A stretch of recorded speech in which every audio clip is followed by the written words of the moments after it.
de auidos castemene en ta de castemene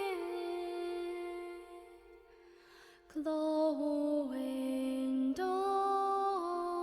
clo melos de lejo endo hielo audes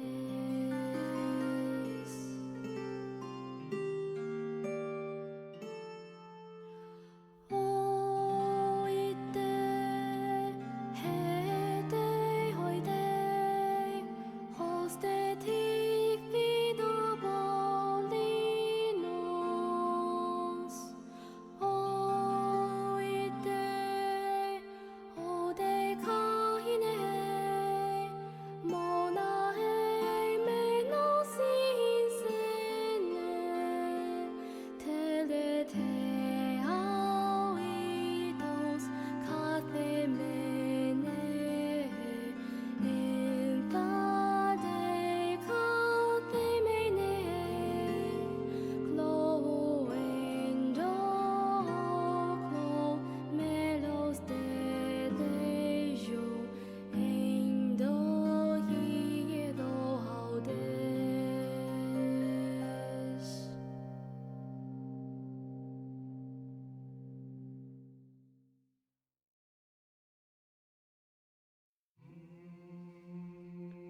Hello, everybody.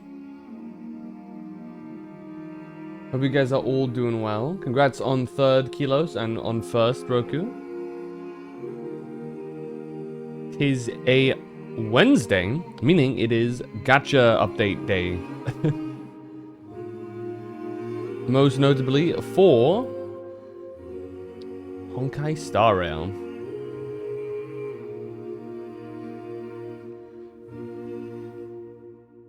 Let's see. I'm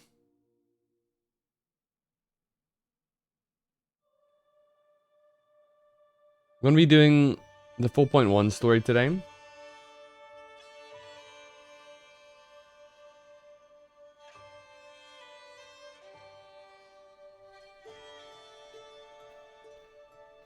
Ugh. Dude, I'm low-key really tired today. But oh well. Let's see here.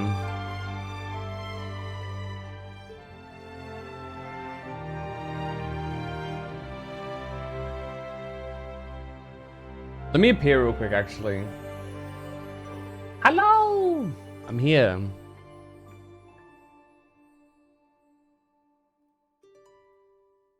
Ugh. Man. I wanted to start earlier, but I had to take care of some things. But we've still started earlier than we did a lot of the time. Hey, Roku.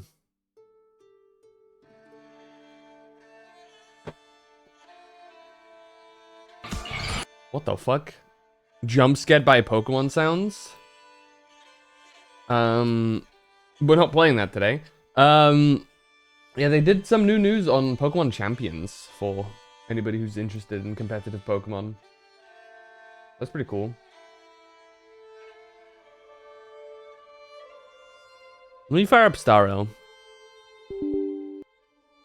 As I don't have... I don't think I'm gonna have enough time to finish the story. So we'll see how far we get.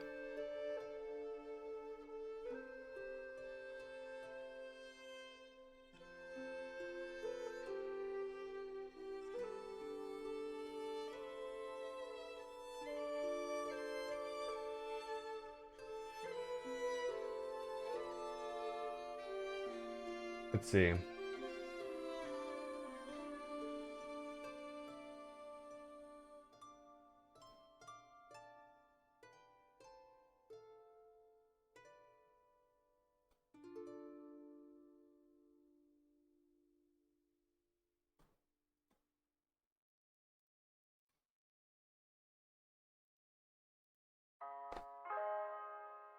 Okay.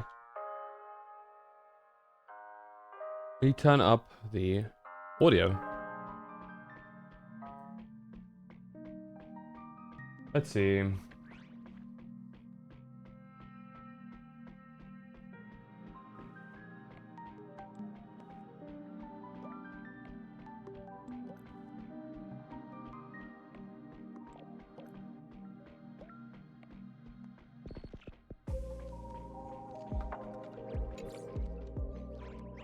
Alright. Can you please set the game to Honkai Star Rail?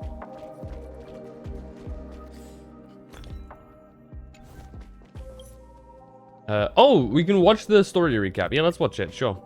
After receiving an invitation from Jade's Anti-Destruction Alliance, the Astral Express set its course for Himiko's homeland, the world from which the Express set off again after its fall. Plain Arcadia. In this world blessed by the elation, there exists the Phantasmoon Games. Wearing ancient masks of the elation, 8 chosen participants strive to create miracles that moves the hearts and souls The big dragon of Plain still hasn't Arcadia's been involved, people, so I'm curious to see. hoping to share in the power of the Eon. Having managed this world for many years, the Well, IPC apparently has a new seeks to VA profit now. by He's gonna be controlling this voicing in this, Eonic so we'll gate. have to judge how In we feel about response, it. The Astral Express, too, has decided to enter The new fray. DU is kind of interesting. I haven't actually touched it Meanwhile, yet. General Yao Guang, the Xianzhou envoy to the Anti-Destruction Alliance, foresaw through divination. Does it have the a... great what's its crisis gimmick? looming over Plain Arcadia. In her reading, the Stellaron hunter Blade, who had arrived for the Phantasmoon Games, would become the source of this impending catastrophe. To uncover the truth behind the coming apocalypse, Yao Guang seized a mask of elation meant for the Stellaron hunters and placed it upon Sunday's face. Thus, due to this unexpected turn of events, Sunday was made a participant in the games. Meanwhile, we journeyed to the school tied True. to Himiko's family in search of the mask of elation that had once belonged to her. Yet before we could reach it, we were attacked by the streamer Sparksy, a double of Sparkle, who seized the mask for herself. Yup. After seeing through the illusion, I encountered a mysterious girl named Evanesia in the school's archive room. With her help, That was a really I good scene, obtained actually. another mask of her own creation, and thus became a supplicant of the Phantasmoon Games. To defeat supplicant Sparksy, we ventured deep into the fool's base of Dude, operations, why does everybody the else's world's mask look end so much tower, cooler than ours? and later returned to the school to overcome her. In doing so, we achieved the first miracle It looks of the so Phantasmoon goofy. Games. The Express hero defeats the villain, spreading the virus. Yet, at the close of the supplicant's first battle, greater mysteries emerged. Yup. A stranger appeared, claiming himself to be Himiko's father, and revealed a long-buried tale. 15 years ago, during the Phantasmoon Games, Left off on a someone cliffhanger. known as the Herald of Death went on a murder. This part I was so confused about. You're supposed to be. It's supposed to be like a big question mark. To my knowledge. Why don't those people on the go home? Because that's... everybody was like, what? Oh, dude, we have a long-ass Ashvale banner. Okay. 20... That's... 27 days, basically. One...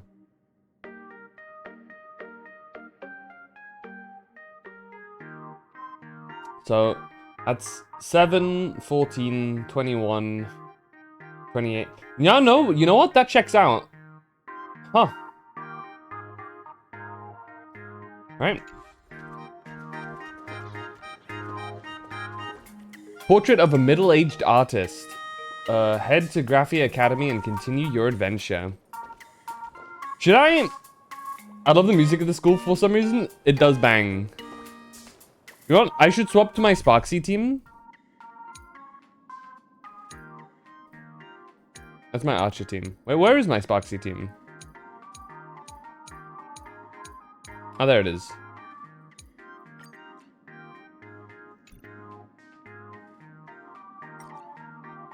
Can Can I, like, move it up?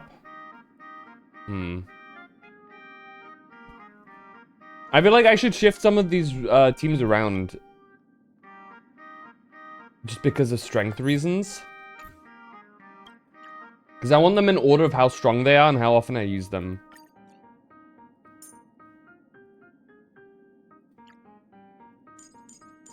So let's reorganize real quick.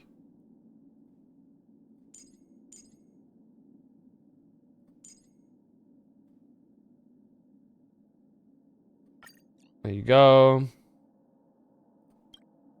I'll do the... No, I'll have the quote-unquote safe teams first. So let's do that.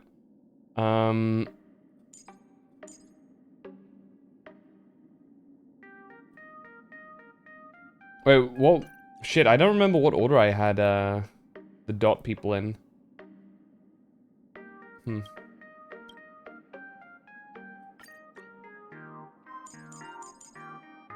I think I had, I think it was you, and then you.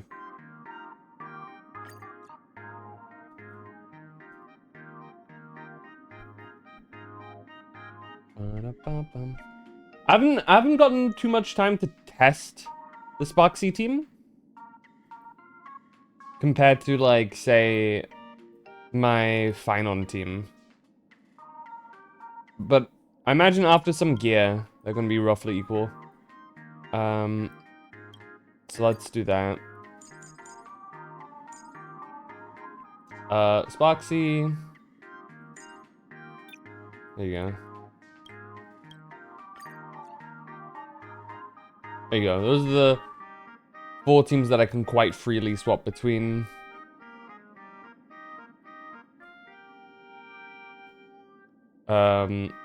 Twitch. I'll have to replace some of them. Now, what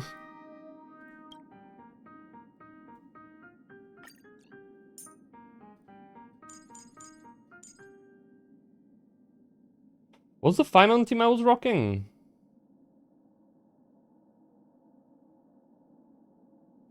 I think technically, isn't Finon stronger? I think I have a better Finon team.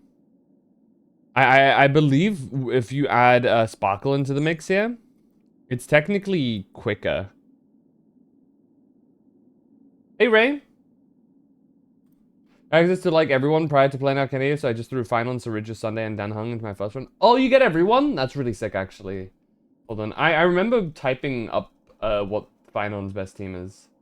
With sustains is that, and... I don't know what his best without Saridra is, though. I think it's probably just this. Because you can just Giga action advance.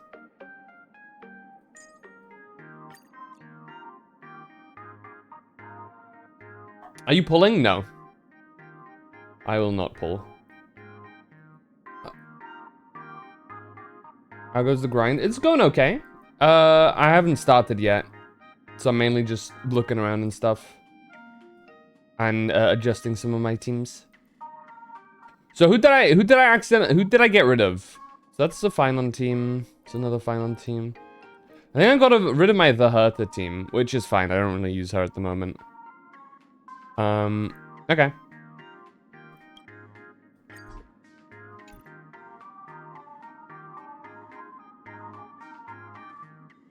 Madam Hertha is a peerless gem. True. That means she shouldn't really concern herself with the likes of combat. You know what I mean? She's fine sitting at the back, in the back and watching everybody fight for her. Yeah, okay. This is roughly the best team if you don't have,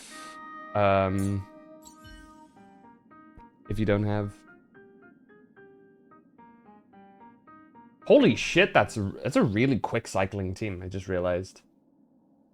Well, might be a skip for me, but I'm sitting on a full stack of pulls for 4 whole weeks is gonna be a challenge for me. Yeah, I get that. He's not terrible. He's honestly pretty decent as a solo character. at the moment, and I'm sure his kit is designed to be a he's very clearly supposed to be a sub DPS. But his person that he's coupling with doesn't exist right now, so ironically enough, he is just better than anybody he would technically support right now. The best character he can support is Fei Xiao, and he's just better than Fei Xiao in a hyper carry team. So puts it in an awkward position.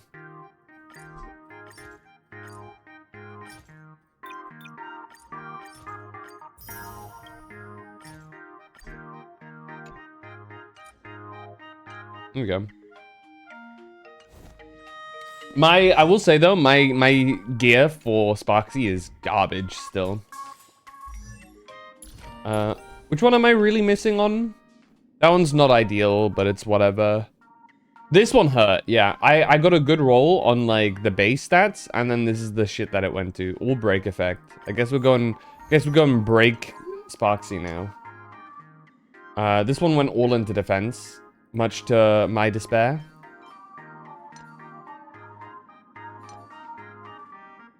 Break Sparksy, yeah. This one's just not great either.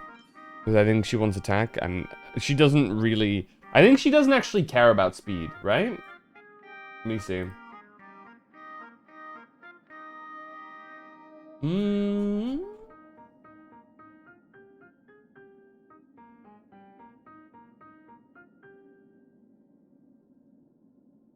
Yeah, you want like 134, typical normal speed.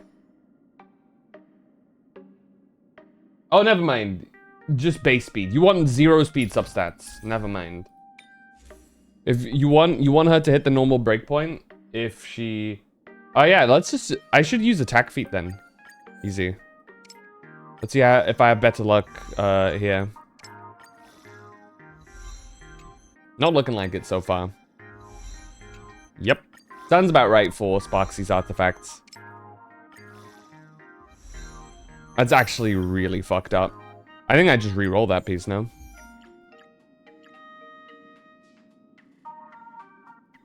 I'm not even gonna block a stat. Any re-roll here is like better. Yeah, there you go. We take that. Thank you, Roku. Soru's cooking. I didn't even notice. BC about to die? No!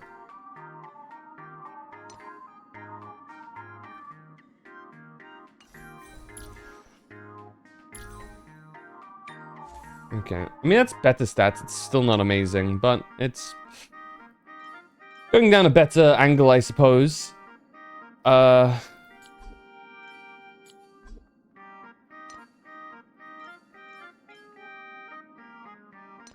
we really need to improve some things. Was that put her crit ratio now? It's a lot of crit rate. I definitely need some more crit damage. Right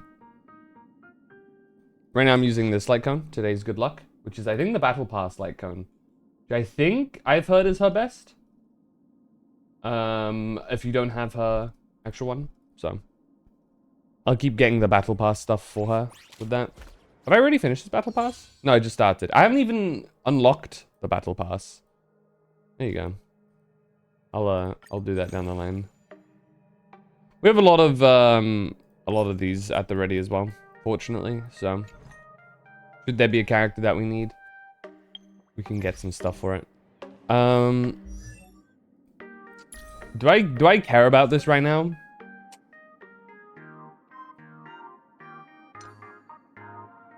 I mean, we just need a better attack rope.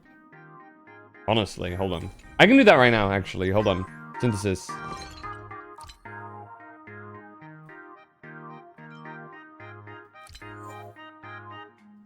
Here you go. Give me 20.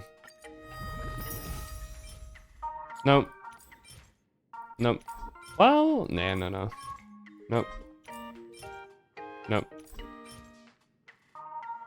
Close, but no. Nope. Nope. Nope. Nope. Nope. Nope. Nope. Nope. Nope. Nope. Nope. Do we get any attack percent rolls with crit rate or crit damage? Nope. Nope. Wow, that's actually really fucked. We like 10 more? Nope. If this doesn't, okay, that's a crit damage roll. I'll take it. Crit rate and speed, not as great. Okay, there you go. Now we're cooking. Okay, here we go. Okay, we have a couple more options here now, thankfully. And people are like, oh, why are you saving up so much of your things? Well, this is exactly why, because now I can actually turn around and... Why are you prioritizing this one? Is it because it's a full stat one? I guess it's because it's full stats. Despite it being, like, objectively worse, I guess. Which one do you roll first? I guess... 3.2, 5.8, 2.9, 5.1. Stats-wise, this one's the best. So let's see. What am I currently rocking? 6.4? Objectively, this one should be better regardless, but we'll see.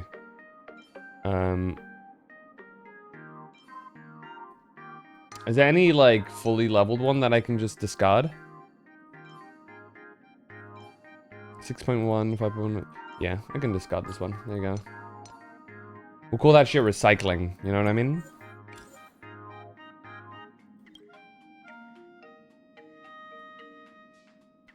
Oh shit, I didn't mark it for scrap.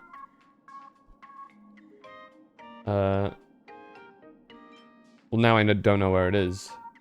There it is. Find it. Okay, that's good. It's better, I guess. That's about all I can say for it. Still not great. We are getting dangerously close to 100 over capping our crit rate. I think at this point, I can actually swap these around. So tell you what. If I can synthesize myself, I'll do this once. I don't like doing this because it's quite expensive. But, let me do this.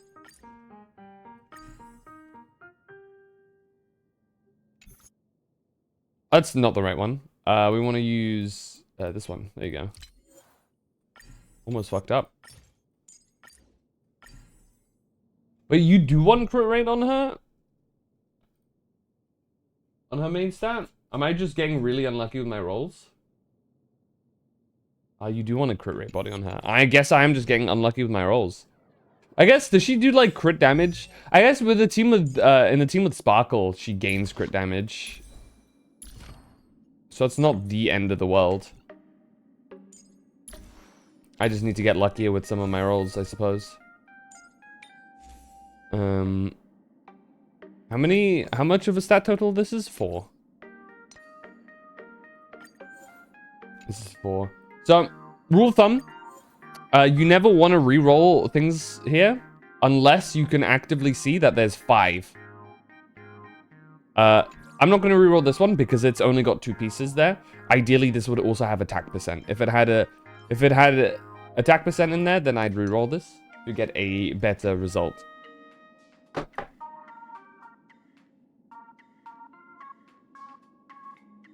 But yeah, at its current stat line, no real reason to re-roll it because I could use the re-roll on something better, and I'm not super desperate right now. This is something that, you know, you can re-roll. I'm not gonna. Actually, no, never mind. I misread. It's 4, so I don't want to re-roll it. Definitely not. Also 4. So, I might as well, hold on. I might as well invest some levels into this and see if it potentially can roll better into the stats. Because though it has lower base stats, we could get luckier with some of the other rolls here, which we seem to be doing here. Yep, okay. So in this instance, this is a better piece. We lose some crit rate, but we gain a bunch of crit damage. Plus, it has some flat attack, which raises the overall level as well here. Meaning, this is a much more comfortable crit split here. Generally speaking. Next up, it really is, I just need a better crew. Honestly, you know what? That's what we're gonna do here. That's what we're gonna do right now. I wanted to synthesize something, so let's synthesize something. I'm gonna synthesize right here, right now, a body piece. Boom. For Sparksy. Customize that shit. Crit rate, attack percent, crit damage. Hope that it's a full stat.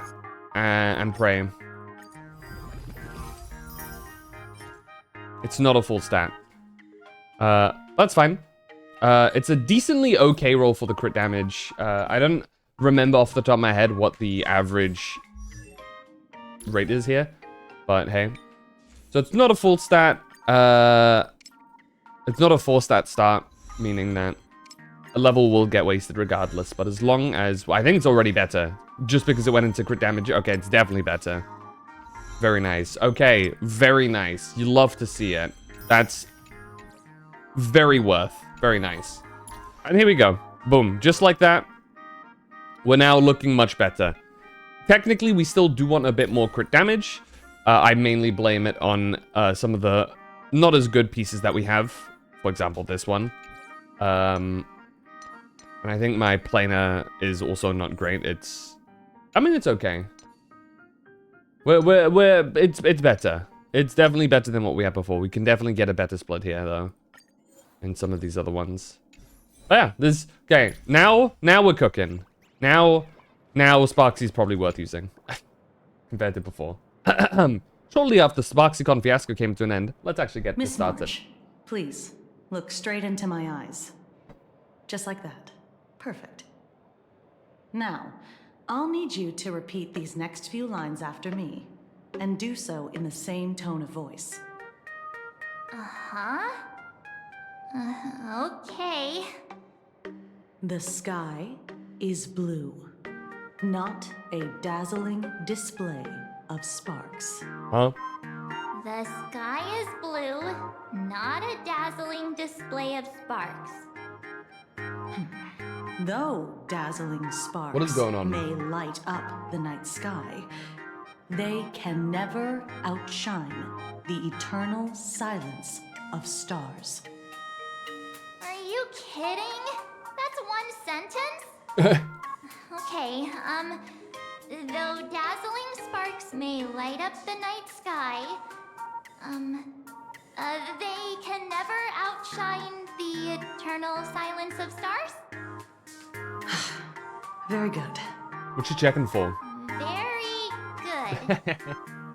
The internet is both an umbilical cord and a waste duct. Oh, they're for doing the humanity, anti-Sparksy treatment. through which humanity's thirst for elation gave birth to the twisted Sparksy. Whoa there! That's a bit much. Maybe she can be the one to say it?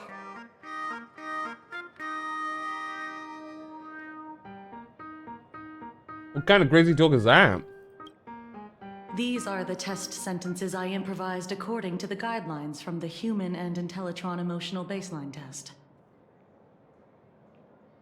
I carefully observe the subject's micro-expressions and tone changes at the moment they say the name Sparksy, to check if they are infected by a mimetic virus. So I passed the test, right? Banana? Given how fascinating your reaction was, I clearly don't need to worry about you. Should you find yourself experiencing any livestream addiction withdrawal symptoms later, feel free to Livestream contact the addiction Department withdrawal of symptoms is Aberration Defense crazy. Staff.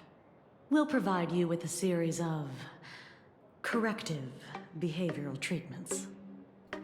You're handling this like a real pro, Miss Kuchiba. Has this kind of thing happened before?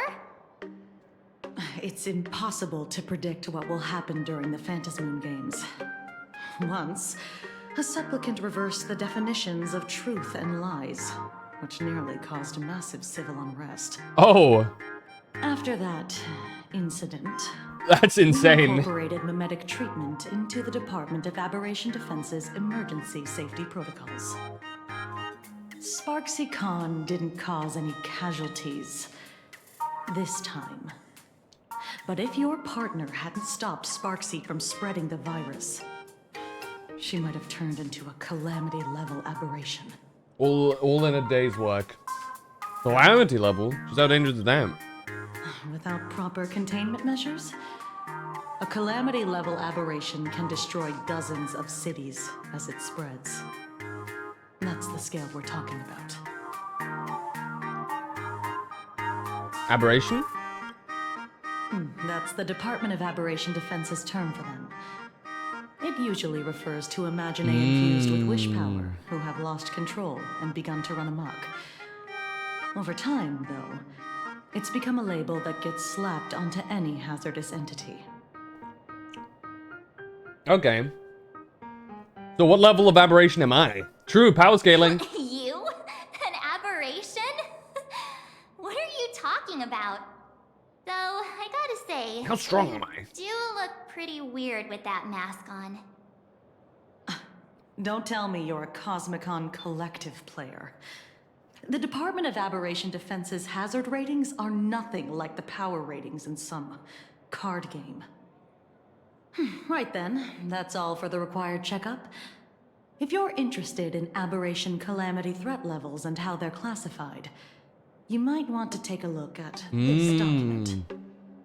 However, do bear in mind that causing damage of the aforementioned scale during the Phantasmoon games will cause you to be classified as an aberration and dealt with accordingly. Okay, let's see this. Ghost level, 5 tier system. Okay, ghost level, weak presence, essential harmless, only causes minor discomfort, small annoyances, troubling a handful of people. Typically, ideogenitive imaginae born from collective consciousness, such as villains from comics, panic-inducing objects born from rumors. Okay, fiend. Damn, calamities are only 3rd? Fuck me, what are the 2 above that? Poses a clear and present danger, capable of harming dozens of people or causing structural damage. Throwing multiple city blocks or an entire small town into chaos. I don't know why, but I thought it was very literal first, with throwing city blocks. I was like gonna say, god damn, that's a big jump. But no, okay. Typically powerful imaginae that have accumulated massive wish power and are spiraled out of control, such as unspeakable entities lurking in urban legends for ages, or vengeful manifestations born from collective trauma. Say, mass casualties caused by dire death. Calamity level. A severe threat capable of causing casualties in the hundreds or more. If left unchecked, they could lead to destruction of major cities in Arcadia's core regions. The Howl of Death falls into this category. The Phantasmoon games, the upper limit of destruction caused by a supplicant going out of control also falls roughly within this range. So I'd say, considering we were able to beat Sparksy, we're like somewhere between Calamity and Fiend. If we got a power scale. Cataclysm level. Catastrophic threat capable of crippling an entire continent. Causing massive casualties and environmental upheaval. Reality warping abilities manifest. Okay, so Cataclysm level is where you start being continental. Apocalypse level. A level of threat capable of causing a civilizational collapse or even the extinction of humanity on planet Arcadia's surface. Their very existence is a great catastrophe. We're gonna be fighting some apocalypse level thing. I can feel it. That's why they're introducing this. Before I leave, there's one more thing I need to tell you. Remember Lyndon Scott? The man who served as a tour guide. He was murdered. Say it ain't so. What? Who he tick off this time is insane. Scott's dead? No way. You guys sure about that? Yeah. The Scott we knew was, a really tenacious opponent. We're sure.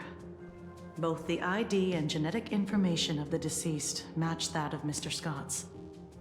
You said he was once your opponent?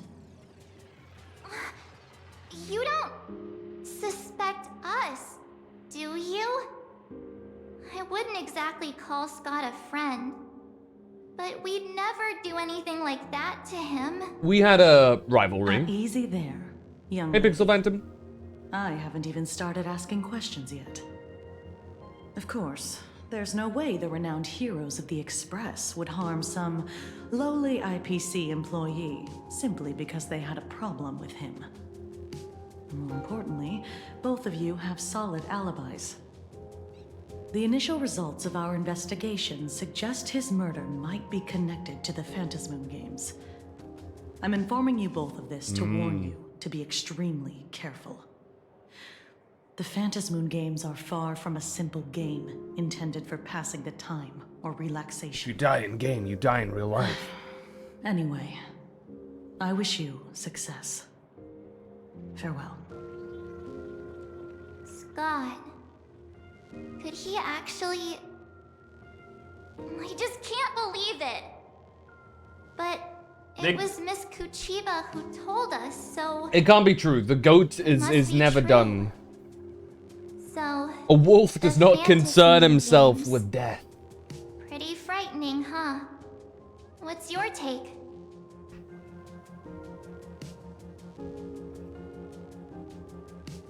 I don't care at all his crazy work.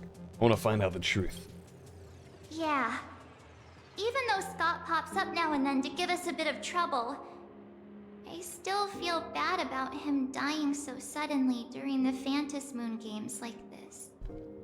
And without even You lost your knowing streak? Oh why. no! If the killer is here for the Phantasmoon Games, they might become our enemies soon. The Phantasmoon Games.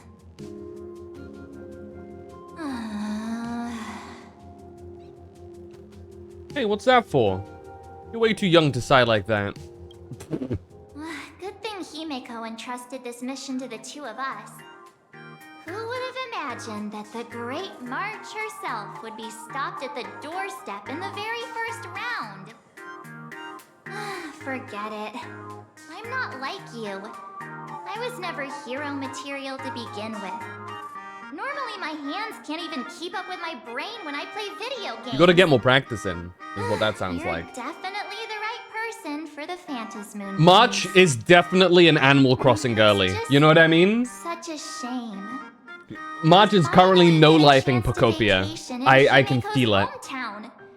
And I thought we'd make some happy memories together. But I'll work hard for the both of us.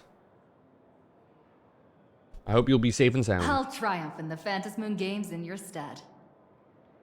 all right. But look, don't push yourself too hard, okay, you? Remember that we've got your back. Oh, right. Where are Himeko and Mr. Yang? They must be getting examined and interrogated too, right? Why don't you send Mr. Yang a message? Let's send Mr. Yang a message then, shall we? Oi, Welt! Oi, Giza! Where are you? Just finished the mimetic infection screening. Himiko's still here, but I don't know where she went after. Phantom, I heard Himiko reunited with her father. Seemed rather out of it. I didn't press her for details. Could you fill me in on what happened back there? A reunion combo that was hard to chime in. It was a shocking revelation.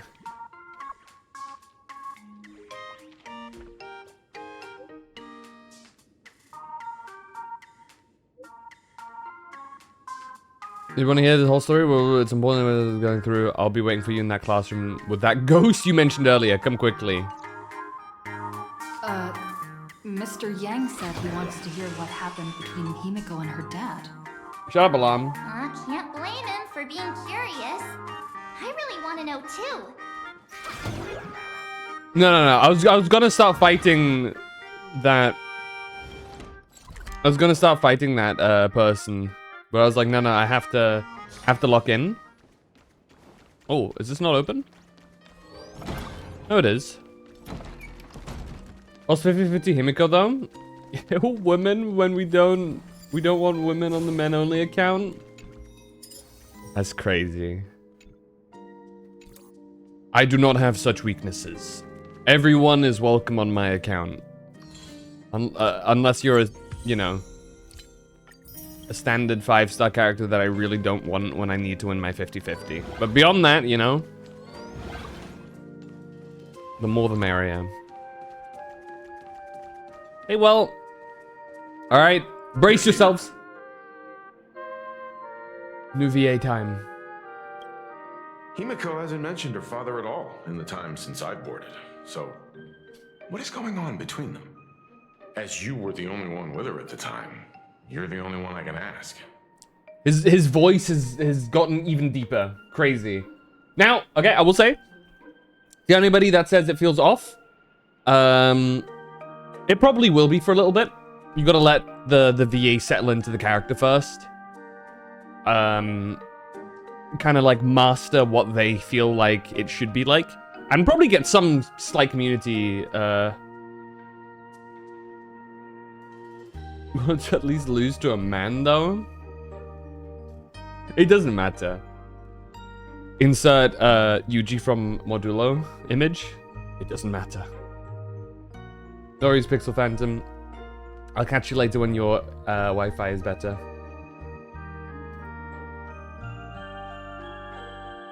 Yeah, so we've been hearing one voice for Welt for like a long time, so the new voice is gonna be weird. For a little bit. I don't hear anything egregious with it.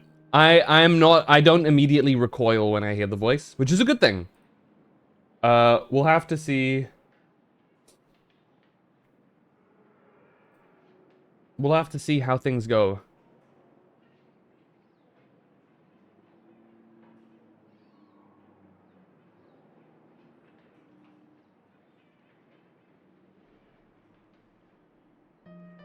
And how the new VA settles into Welt as a character.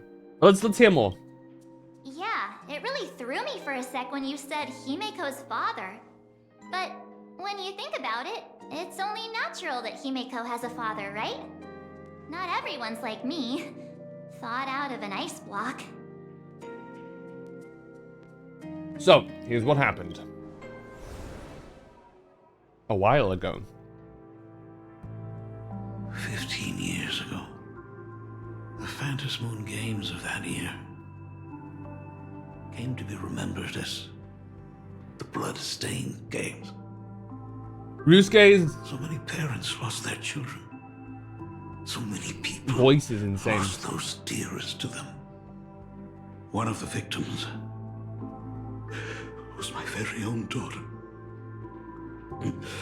Upon my return, I stood before the grave where she was laid to rest. Her name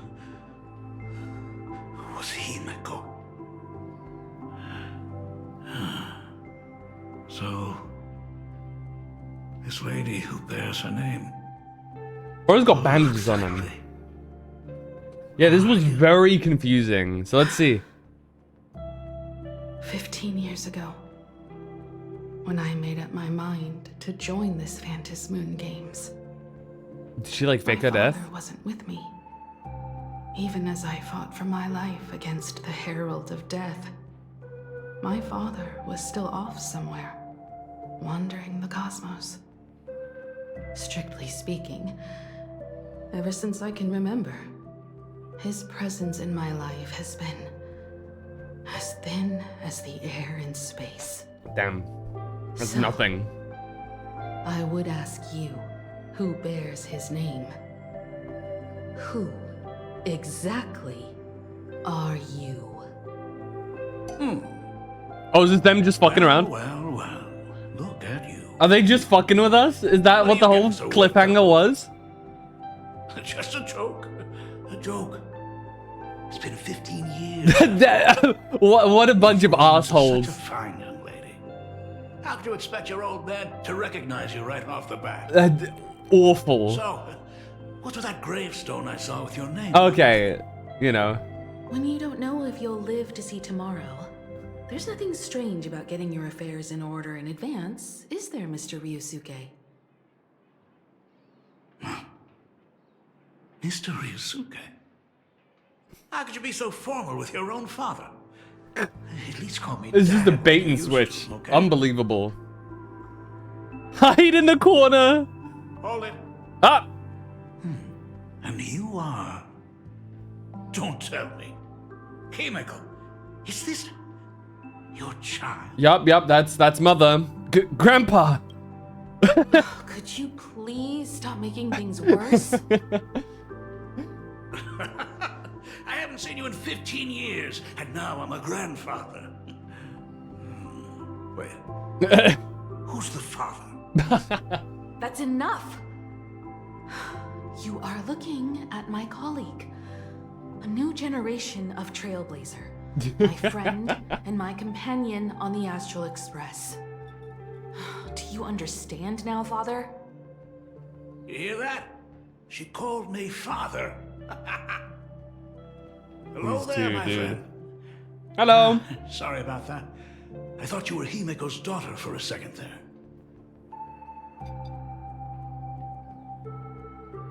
We don't even have the same. We don't have anything close to the same hair color. That's not necessarily like a reasoning. You watch the news at all? Ah, you must forgive me. I'm just an old-timer who's lost touch with the times. I'm a painter. Most of my work involves traveling to different segmenta to complete commissions for my clients. Ah, Himiko. I know I've let too many chances to spend time with you slip away. Just slip away. The first time we met was at Mother's funeral when I was already 6 years old. Damn. Let's put that aside. for Yikes. now. Were you also too busy with work when I was suffering from a weathering curse? A what? You might not believe me, but I've been running around for your sake all this time. All these years, I've been trapped in this room that represents the past that I imaginated. And I've never left it. You didn't know about me becoming the Express's navigator either? 15 years. The Express never stopped here once. You didn't even leave behind so much as a single word to indicate you were still alive. And the Department of Aberration Defense completely sealed off all records of what happened during those Phantom Moon games. I did hear many rumors about the Astral Express, though. I even saw the navigator's name. At first, I thought it was just someone else with the same name. And even when curiosity drove me to look up your picture, I still didn't dare believe that the woman so full of poise and grace was my daughter. She'd grown up safe, becoming a living legend in her own right. I thought about contacting the Express, but what if their navigator was Okay, that's kind of someone real who happened though. to share the same name? I kind of get this. I've been clinging to an absurd notion that if I never sought the answer, there was still a 50-50 chance my daughter was still alive. But if I found the answer, and it was no, then she would truly be dead. You know what? So, Himiko, I kind of get it, Loki. how did you... I'd rather not tarry here too long. I'll be taking my leave now, Dean. The Express has defeated the supplicant that occupied this school and prevented another tragedy like the one 15 years ago. Now it's time for you to fulfill the duties you failed in back then. Go comfort those students, and see if you can't figure out how to deal with the media bombardment while you're at it.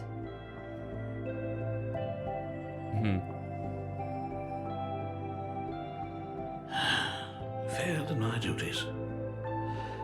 So, still mad at me? Probably. Can we talk? Me? Pointing at self meme? Huh? Sorry, kid. This might be a bit abrupt, but... has Himiko ever mentioned her surname to you? She's never even mentioned her homeland. We only just found out she's from plain Arcadia. I'm a failure of a father. I broke her heart. But what exactly happened 15 years ago? I can't believe it. She actually survived the weathering curse. What is this weathering curse you keep mentioning? What's that? Yeah. Have you heard the tale of the legendary painter Graphia, who hid everything on this planet's surface within a scroll? I've heard bits and pieces.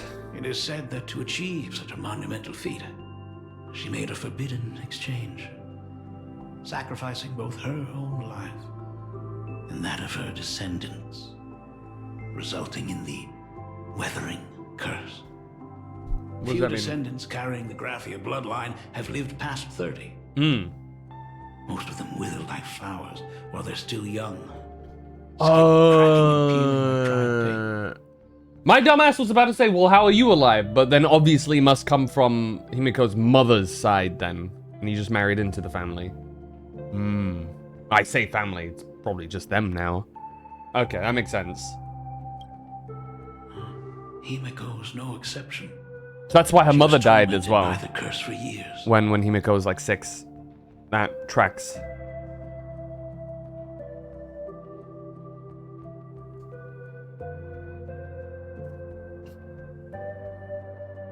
But you appear to be very healthy? Okay. Low-key, that's in character because I feel like that's the kind of dumbassery Stell would ask about. I'm Yeah. just a useless son-in-law who married into the family. Strictly speaking, It's like, all right, that I can be happens. considered a Graphia descendant. And what did you do for her as she suffered? What I did doesn't matter anymore. The Elixir Seeker's folk remedies, the Intelligentsia's guild treatments. I tried them all, but nothing could reverse the curse. All the time spent searching for cures only resulted in me not being by her side when she needed me the most. In the end, I am nothing but a useless father. Well, if you love her, then you know, if you genuinely love and care for her, then you're already better than a fair few other fathers that exist. So, at least you got that. It could always be worse. She's safe and sound now. Isn't that what matters? At least we hope. I just didn't realize it quickly enough. How she Side got eye. through, how she survived. None of that's important. What matters is that my daughter is back. That's all I need. If I may ask a small favor, would you mind showing me where my daughter works? I want to make up for all You have the care I authority to failed do this? give her all those years. I want to get to know my daughter better. Back to the present. Yeah, well, what say Truly a you? memorable father-daughter reunion. Brings up some memories of my own home as well. There goes Mr. Yang with that knowing look again. Just what kind of parent-child relationship are we talking about anyway? When I was a child, my parents were also always busy with work and were unable to spare a moment for me. As a child, I couldn't help but feel resentful. It wasn't until I became a father myself that I understood how they felt when they were Fully referencing his forced to fatherhood. sacrifice the time we could have spent together. So, did you already promise to give Mr. Ryusuke a tour of the Express? How could I possibly refuse? I thought as much. After all, it's Himiko's dad. So, where is he? I killed him. Ah, everyone's here. Sorry to keep you all waiting. I'm truly grateful to all of you for looking after my daughter. Not at all. She's the one who's been taking care of us. Would you all be so kind as to show me around? Right this way, Mr. Ryusuke. So, this is the Astral Express. Really lives up to its reputation. It's even more impressive than I imagined. As to be expected, of course, huh? It's the place where my You daughter scared? works. Or something. I guess? I don't know. By the way, what's the pay like for a navigator? And does a position come with insurance and an annual bonus? Talk about parental love. First thing out of his mouth is asking about her salary. Like I'd have a clue. Help! A little backup here? Weld probably can answer the question best, but you know. The Nameless don't have much in the way of income. Hey, that's not totally true. We get some spending money every time we stop somewhere. What? No income? Don't tell me that everyone working for the Astral Express is actually doing volunteer work. Honestly, low-key, we are. I mean, I guess you could say that. Weld, Actually, it's more Weld, like, can you explain it? I'm butchering the explanation. Anyway, it's nothing like what you're thinking. He's basically just sitting back and like, Mr. there you go. Ryusuke, please rest assured. None of the Express crew ever lack for money. We not only receive support from members of There the you go. Genius Society, but also from prosperous commercial worlds, such as the Planet of Festivities. Ah, good, good. Hearing you say that is a huge relief, Mr. Yang. Speaking of which, what kind of work does being a navigator generally entail? Don't you underestimate Himeko either. Her daily duties include, charting navigation routes, calibrating warp jumps, and technical maintenance. Not to mention she's always guiding the Nameless on missions. Oh, my daughter is really something else, isn't she? Of course! Every time we return safely from a trailblazing expedition, it's all thanks to Himeko's guidance and protection. She's the backbone of the Astral Express. Let me go tell Pom Pom what you just said. Hey, come on! You're just trying to stir up trouble. Don't slander my goat If like that. Himeko's the backbone of the Express, then our conductor is the absolute cutest and hardest working of all. Right, Pom Pom? Oh! Oh? We got a new passenger? This gentleman does look kind of familiar. This is Ryusuke. Himiko's father. Wonder he felt so familiar. How are you, Mr. Ryusuke? You know? Doctor. Oh. So you must be my daughter's superior. Huh? You know each other? Well, thank you for taking such good care of her all this time. Superior? That's way too formal. It's Himeko who's been taking care of the Express and everyone on it. True, she is our mother. He's... What is he doing on the Express? It's all my fault. I was just curious about your daily work, so I asked your colleagues to show me around. And I know I didn't ask your permission first. Just please don't be mad, Himeko. Mad? Why would I be mad? Mm. Mr. Ryusuke, welcome aboard the Astral Express. Is there anything else you'd like to see? I can show you around.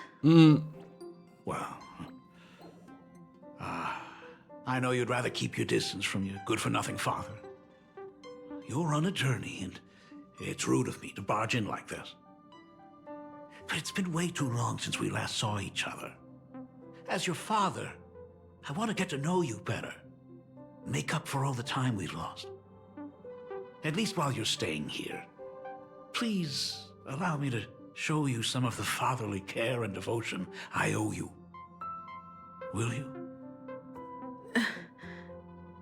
Excuse me? Why don't the two of you go to the party car? Shush, get the drinks ready. Shush. All right. I'll go make some tea. No, Shush is the robot. That's just our domestic robot's name. Come on, Father. People are resting here. Let's Are not they? disturb them. Oh, and come with us. Hmm? Me? Me, but this is a father-daughter reunion. I want to talk about the Phantom Moon Games. Ah, not just 'cause I'm a personal supplicant? matters. They left. Whoa. That's the first time I've seen Himeko be that cold to anyone.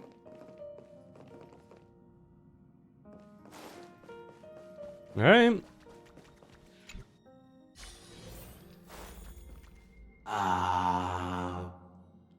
When it comes to breaking the icy silence between a father and daughter, nothing's better than a cup of hot water. Good one. The person who drinks it will yelp, "Hot!" and be immediately met with a concerned, "How could you be so careless?" from the other party. And just like that, the conversation starts flowing. Friendly reminder, that is not a joke, but a practical ice-breaking tip. Mm-hmm. Your robot is hilarious. I'm surprised how relaxing and comfy the work environment is here. Got it. I'll make myself scarce. Bro got exiled. Being a nameless is neither relaxing nor comfy. Most of the time, we are facing down Void Rangers from True. the Antimatter Legion, bugs left by the Swarm disaster, Yep. Borisin, and various organizations that are suspicious of the Express or have malicious intentions for us. Not wrong. That dangerous? Huh. Maybe this trip home is a great chance to quit your job, huh? Talk about coincidence. Just so happens I'm getting on in years. And Graphia Academy is in need of a new dean.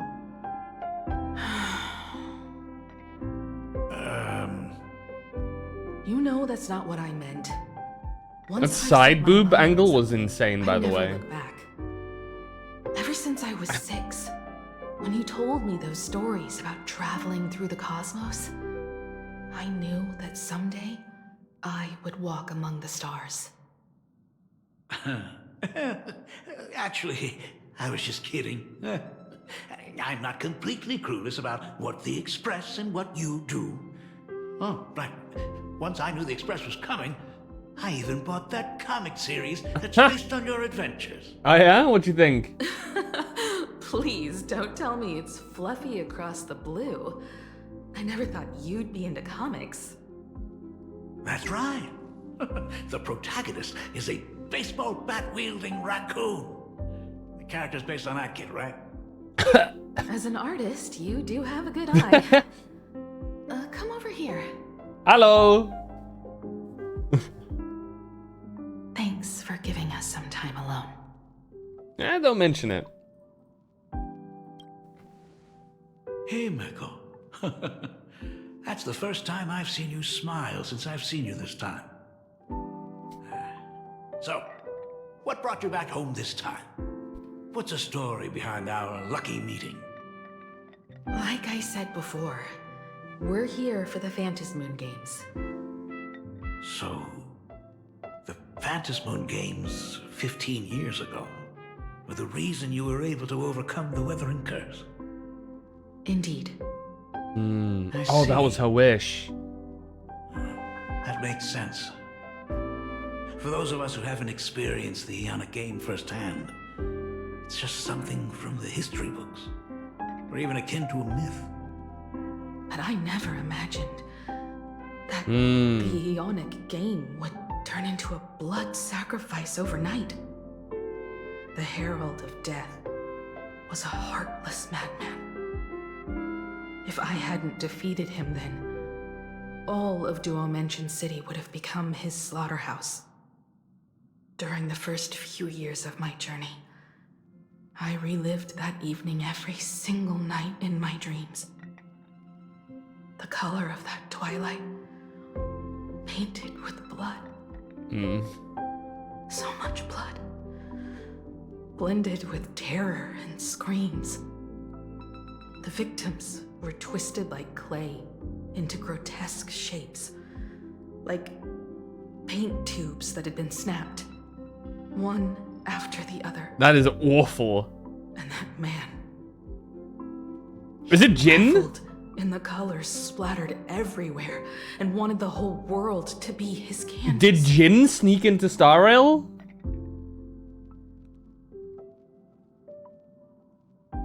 Stop, Himiko. Stop dwelling on those memories.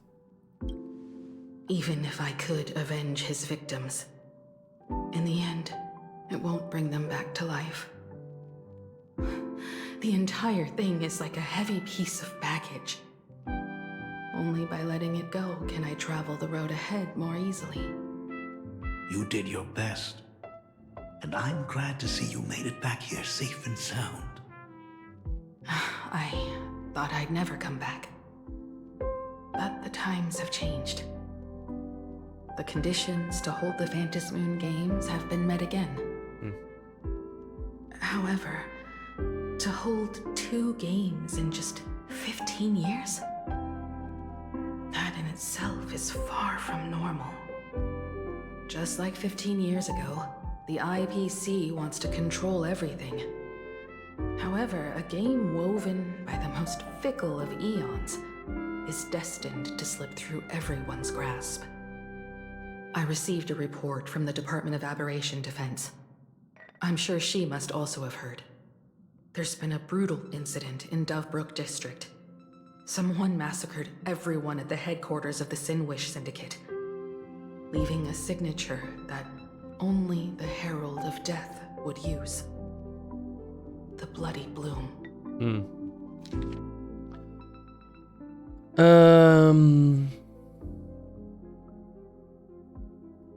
Yeah.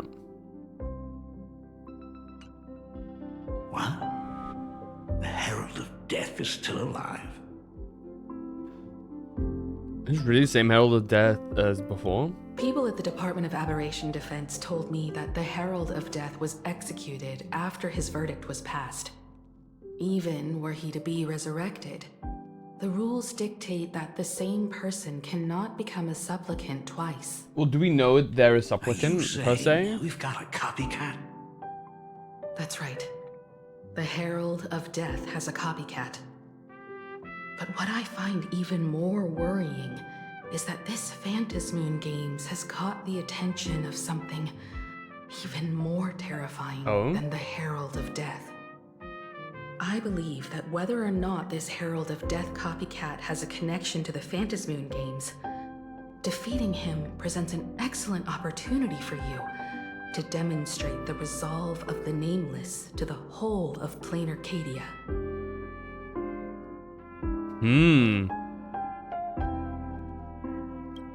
Just as you did all those years ago, I understand.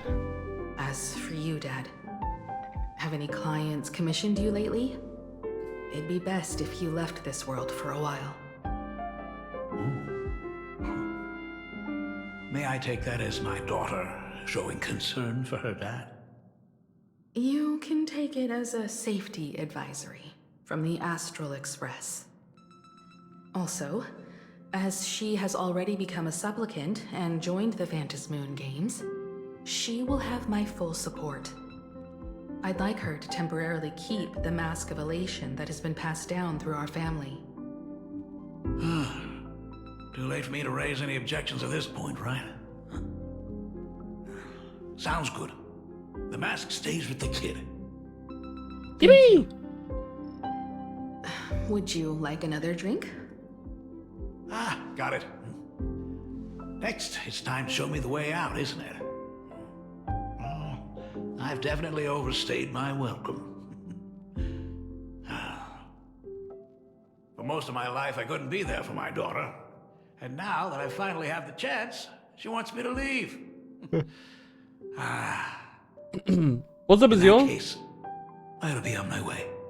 Actually didn't Himiko. look. The Got some Graffia second. family has a number of records about the Phantom Moon Games, passed down through the generations. Come over to the school library later. I'll give them to you. I'll be there, Dad. I apologize. My father's little tour seems to have made things awkward for everyone on the Express. Let's head to the parlor car and check in on Welt and March. Now that my father's gone, we can all relax a bit. Just a moment, I want to chat with you. I have an idea regarding the goal of the Phantasm Games. Has Mr. Ryosuke left? Yes. I told him to head home for now. After all, what is going on with the Phantasmoon Games has nothing to do with him.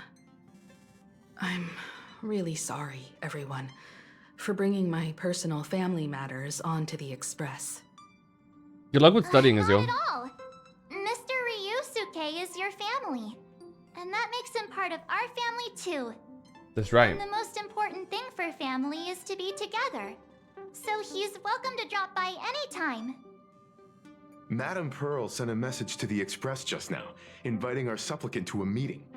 She'll have a private car waiting for us.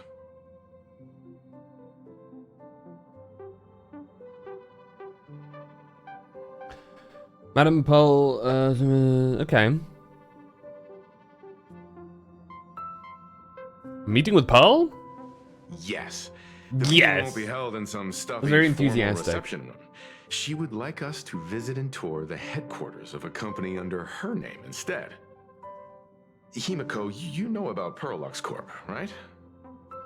Of course. It's the biggest entertainment conglomerate in plain Arcadia. Entertainment company. What do they, like, TV? That's right. Pearlux Corp is a titan, dominating the entertainment consumer market, including cartoons, comics, games, toys, and the like. They've Okay. cornered half the market.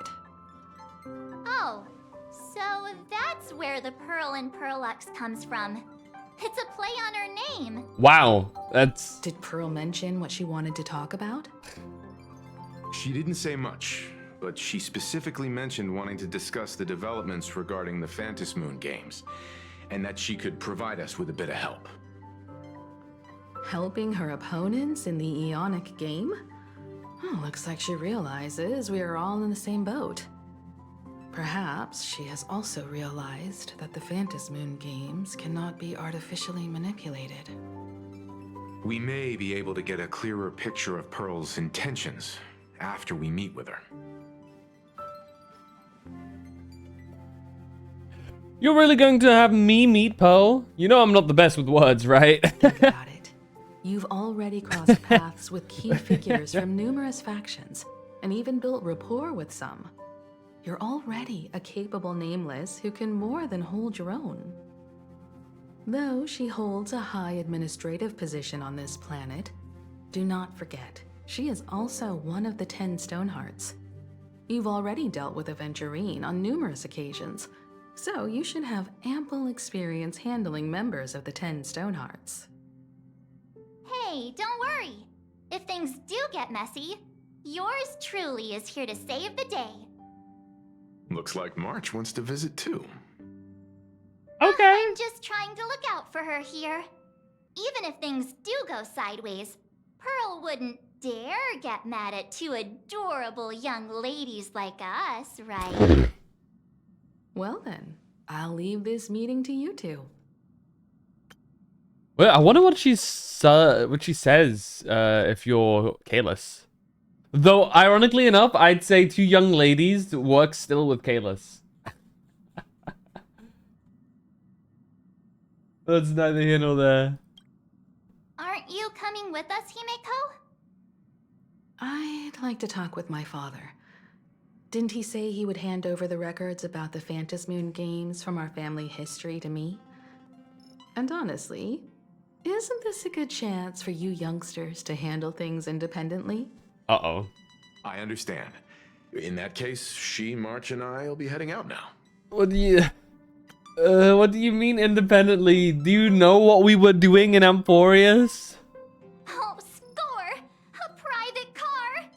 So, where are we getting picked up? You should be familiar with it. It's just under the giant gate next to the At Plaza. Isn't that where we first met Sparksy? Since we're getting chauffeured there, why not just come straight to us?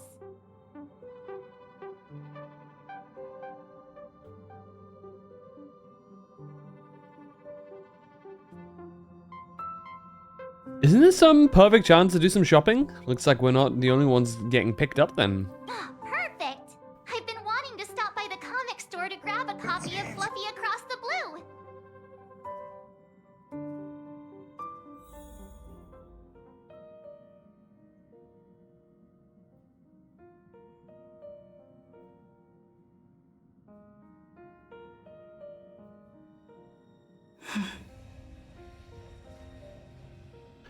Alright.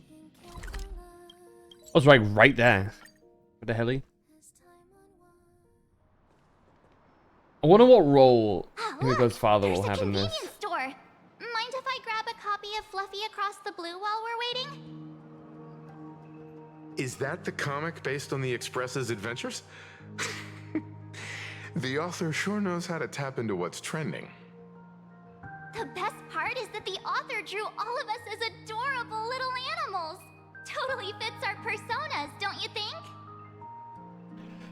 You're super adorable, March Bunny. I'm the protagonist, you know? The author is totally infringing on our IP. I'm a be a little bit conceited here. I'm the protagonist, you know? Hey, so am I. It's an ensemble comic. Uh-huh.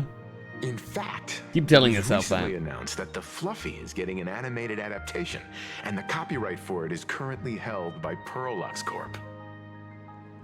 It's a super memorable comic. No way can I miss getting a copy while I'm here. I promise I won't be long. A couple of minutes, tops.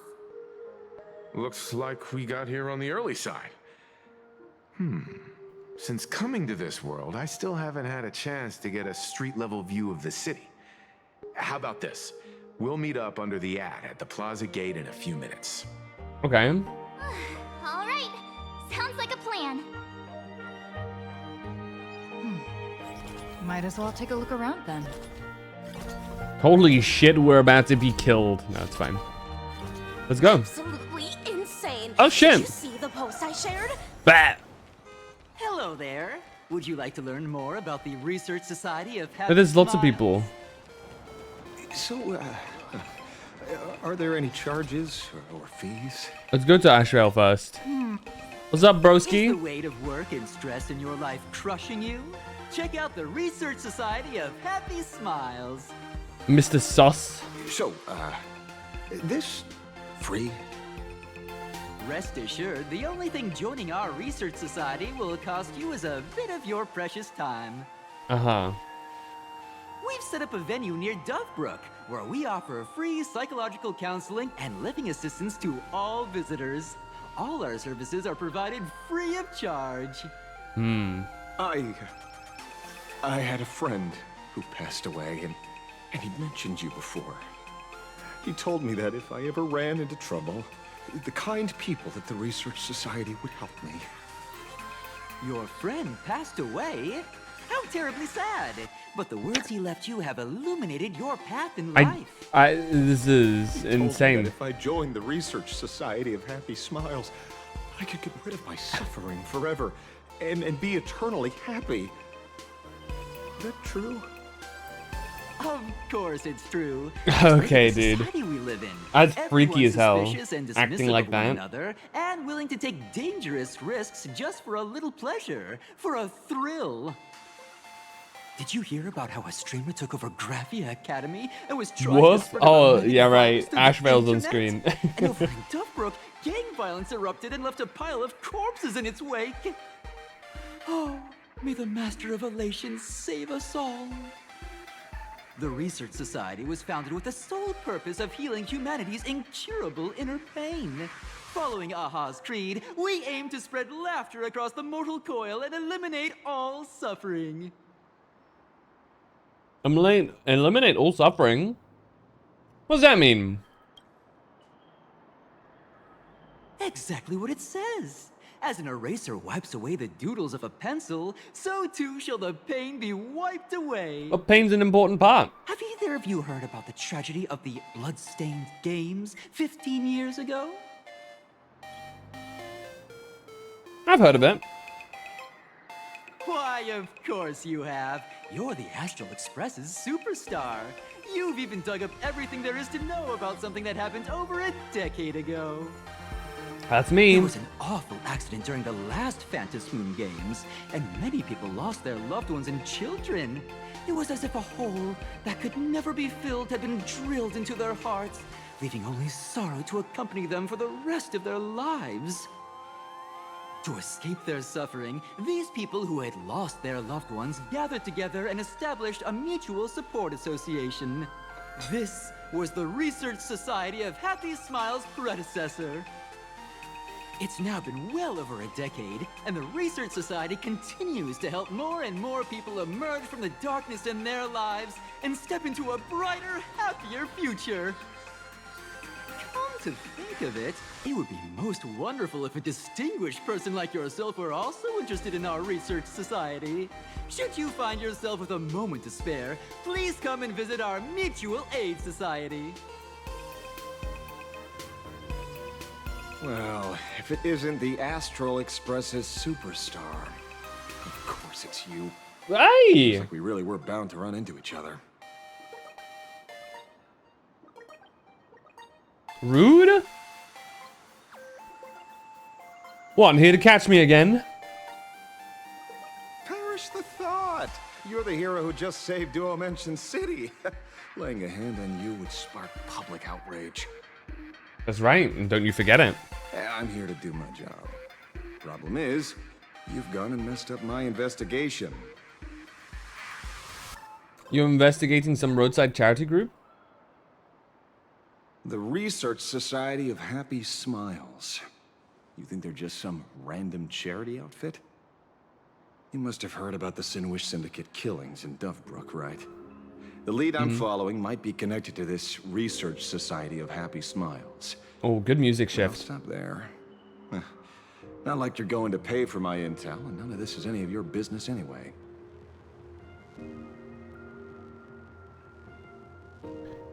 Someone I knew died in that incident. Based on your social circle, you wouldn't be talking about the poor IPC sap who was unlucky enough to be there, huh? Planning to avenge him?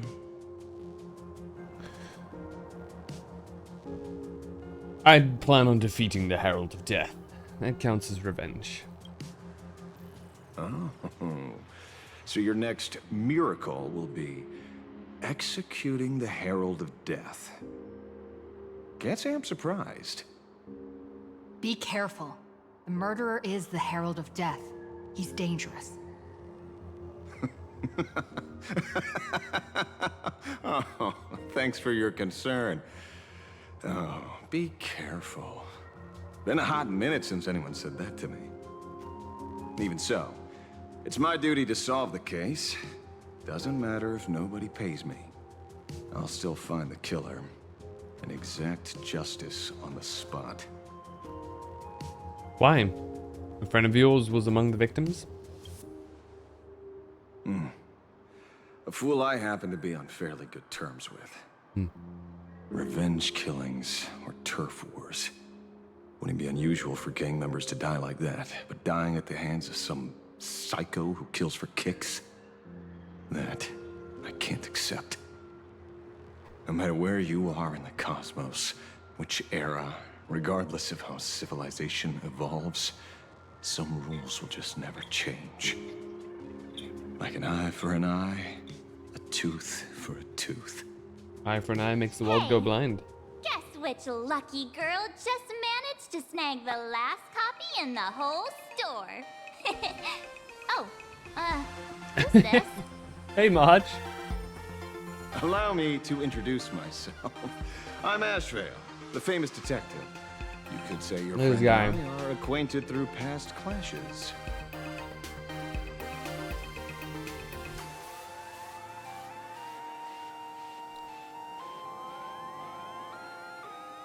We didn't actually fight though.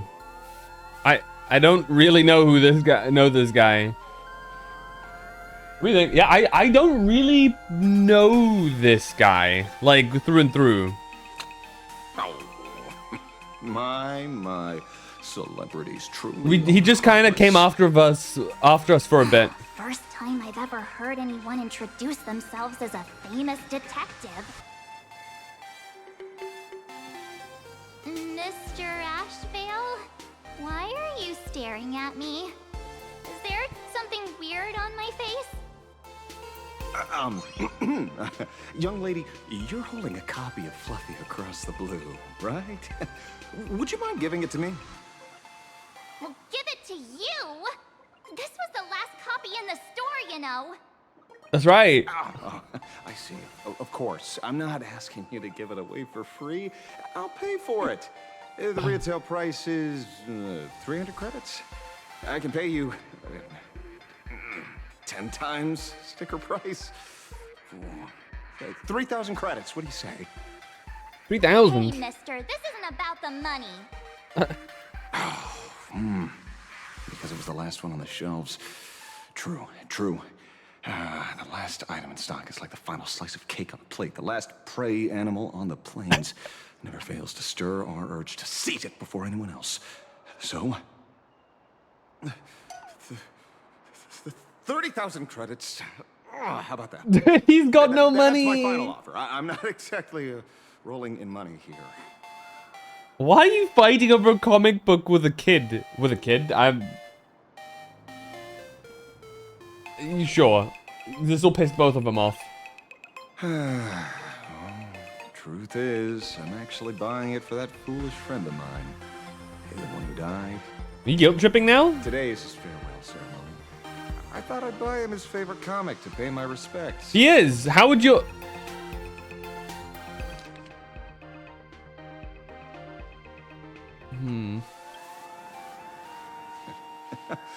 He'd always be rambling on about some raccoon with a baseball bat and how the journey of the express would Yeah? never end, that kind of stuff. I heard those stories so many times, it felt like my ears were gonna fall off. Yeah? But after all that fuss, I completely missed the chance to buy it. Every store around here is sold out. Does he know? That's enough. My poor little heart can't handle sob stories like that. Here, Mr. Ashvale, take the comic. Well, you should know. The others have mentioned it. Thank you very much for the comic, young lady. Here's the 30,000 credits. As promised. Keep it, for fuck's sake. I heard you're the Okay, he does know. for the characters. Since you're here, could I perhaps trouble you to sign it? Unbelievable. Aww. Sign Phantom, same sign Baseball Raccoon, sign May Your Journey Never End. Thank you both. If Kostad could see this from where he is now, That's the big one, right? He's smiling down on us. As a token of my gratitude, I'd like to give you a friendly the big word of guy. caution, little girl. I know you plan to target the Herald of Death and cement your heroic image. However, all eyes will be on you during the Phantom Moon Games. On such a public stage, discretion would be wise. Because when the masses see your magnificent miracles and wield your extraordinary power, fear and jealousy could turn their wish power into wish you ill power at the drop of a hat. Forgive the expression, but you get what I mean. So, whatever plans you might have for this Herald of Death, why not leave the whole messy affair of revenge to someone who couldn't care less about winning or losing? Like me. Just like this comic. I'm dead set on getting him. Monka? Looks like we're going to be rivals. Points. Is he an acquaintance of yours? Kinda. He's just some weird detective who was passing by. It's nearly time for Perlux Corp to pick us up. We should get going.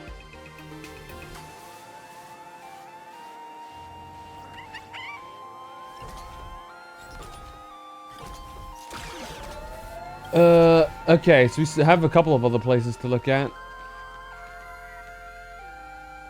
Well, we're here. So, Oh, where never are mind. they? I don't see anyone in IPC uniform.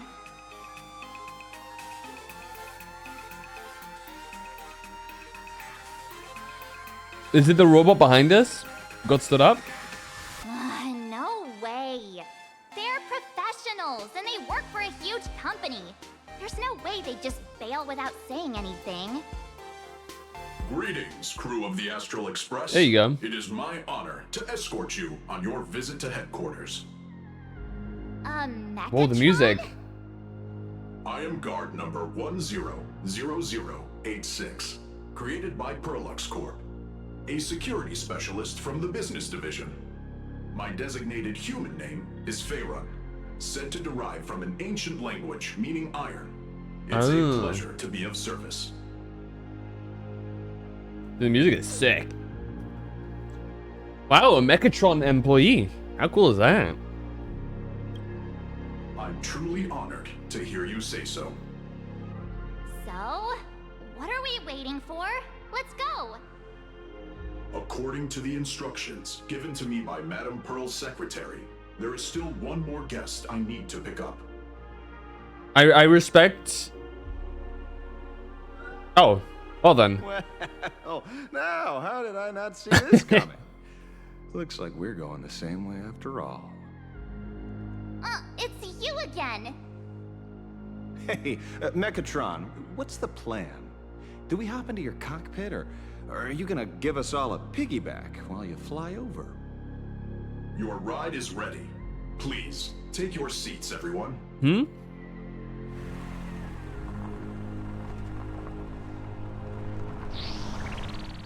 Yeah. Bro, look at that thing. Sheesh. Look at them wheels.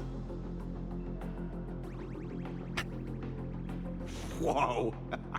Now that's what I call it. But I like the music here though. Your ride isn't your run-of-the-mill business car, but a customized, made-to-order vehicle, used especially for receiving guests. Sorry. This might come across as a bit insensitive. Wait, the music? But I have to ask, can Faerun actually fit in the driver's seat? Yeah, can you fit? How are you gonna drive this thing? Of course not. I'll be driving and monitoring this vehicle remotely. Please, take your seats. That's a little bit concerning, but fine.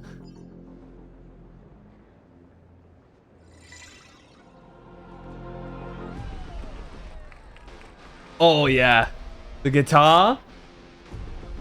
Welt, you're in heaven, aren't you? Now that is astonishing. I feel like that we're getting a bit of all of the mecha stuff. Like I'm especially like plus the music. I'm getting some Pacific Rim in here too. Wow, that's one massive robot. Ladies and gentlemen, Yo! to the headquarters of the Perlux Corp. Wait, why does this bang so hard? Said this was an entertainment company? I knew their headquarters wouldn't be some ordinary old office building. But this is way too much. That giant robot statue? This place is totally like some supersized mecha hangar. You're absolutely right. In accordance with the vision of our founder, our lobby was intentionally constructed as This you place see is it sick now, as fuck. to realize dreams. Holy. Exceed what consumers imagine Sam! has always Why? been What? Perlux Hello? Corp's core design philosophy, and we have never strayed from it. If any of you are familiar with our company's works, you may recognize this as Mechatron Warrior Series, the Daybreak Squadron's base of operations. Welt's got this shit on lock. Looks like Mr. Yang here is quite a fan of our company's animated works. Now, Madame Pearl would like to invite everyone from the Astral Express to take a tour before your official meeting begins. She has arranged for a They did member not of need to our go staff this hard with the music, hello? Please, wait here a moment. I understand, Mr. Faerun. thank you for escorting us all this way. Well then, I'll take my leave. This way, Got some Detective. Gundam in here too. Fuck me. See you around, everyone. That's so fucking sick. Really? Pearl wants us to look around here before the meeting? That seems kind of weird. Could it be related to her proposed collaboration? Perhaps this is her way of introducing her other identity. It's all good as long as we get a chance to look around. That works for me. Why don't we explore while we wait for our new guide? Mr. Yang! Over here, quick, come on! Looks like March's inner explorer has been awakened again. Let's not wander too far this time, shall we? This guy's fucking huge, holy shit. Welcome, ladies. Okay, no, he's not that tall. It's just... I just forgot that Sparksy and Sparkle are like as short as it gets. God, I love the little themes of Watch this. the Sorrow main theme in here. Mr. Yang, isn't this your favorite giant robot? Engine of creation. There's no way that's an engine of creation. I saw it. Please, just keep it down. We're here as their guests. We should be careful about what sort of impression we leave. Looking more closely, it appears many of this Mechatron's components were never installed. Oh, what a shame. I was hoping to see it finished, to see the completed Mechatron. Imagine how it would look in motion. What a glorious sight that would be. For context, Welt in Honkai Impact is all about them giant mechs. I believe he even makes one, straight up. Really?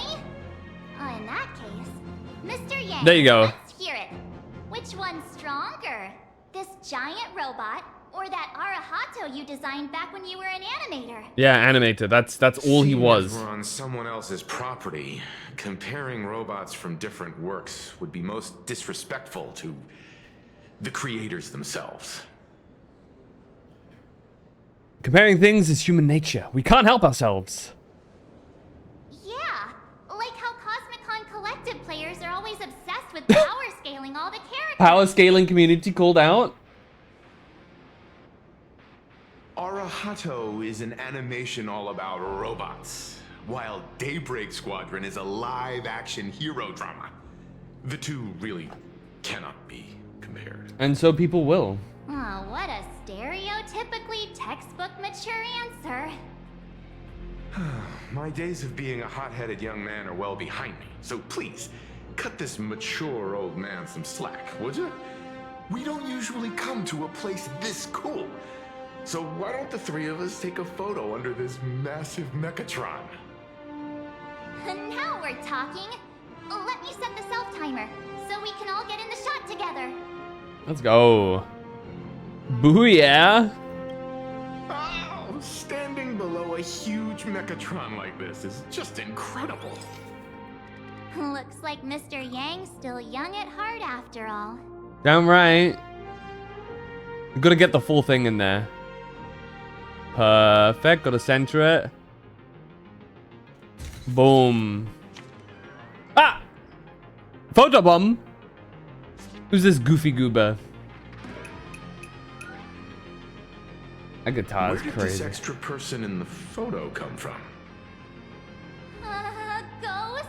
Go. Daytime, and there's way too many people It's here Nihilux. anyway. Nihilux? Nihilux? I don't know how to say her name. Oh, there she is.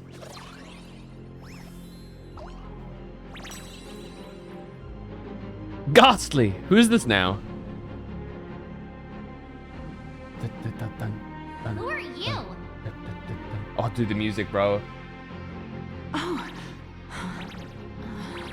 Oh, she fangirling of us, seeing us IRL? Truly is a magnificent face. Why, thank you. Thank you very much. Oh, it's nothing like how it looks on the news. Being able to see it up close feels almost surreal. I completely forgot that this is Amber Lee Connors. Dude.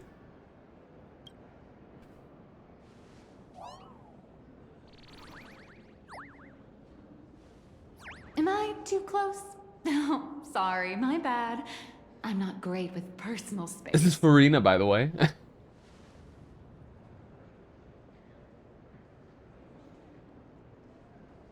Keep the compliments coming. Sorry. It's impossible not to stare at a face Oh! this amazing. You'll forgive me, right? Oh! Oh, right. I forgot to show you my ID. Right, here we are. I'm Nihilux, and I It is work at Nihilux. Parallax Corp's Imagenesis Technology Department. I'm a P-30 agent who works for the IPC. P30. I don't know how that goes ranking-wise. Yeah. How high up the corporate ladder is P30? Just a slightly higher ranking workhorse, that's all. Mm. Not on the same level as those big shots from the Strategic Investment Department who you folks usually deal with.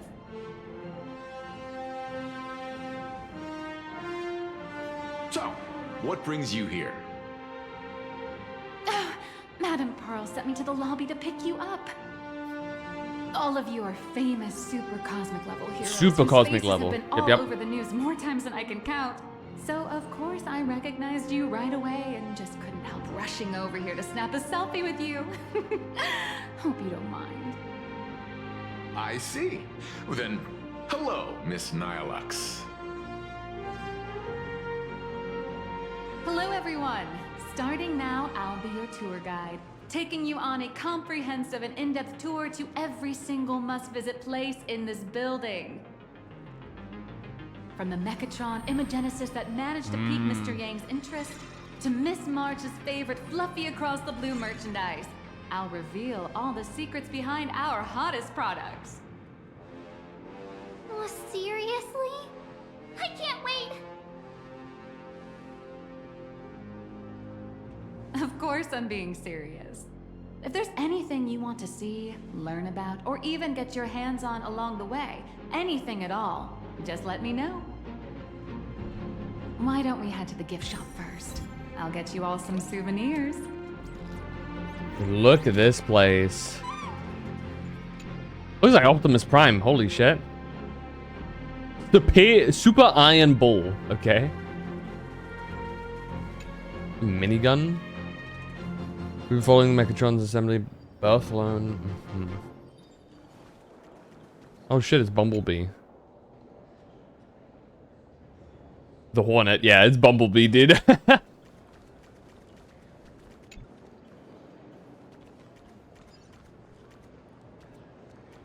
That's cool. Walk through the gift shop. Yeah, we gotta check everything out, bro. Okay, hold on. There's one thing we desperately need to see. To Parallax Corp. To ensure your safety and comfort, please avoid running and move through the area in an orderly fashion. Thank you for your cooperation and have a wonderful day. Oh. Stop heroism.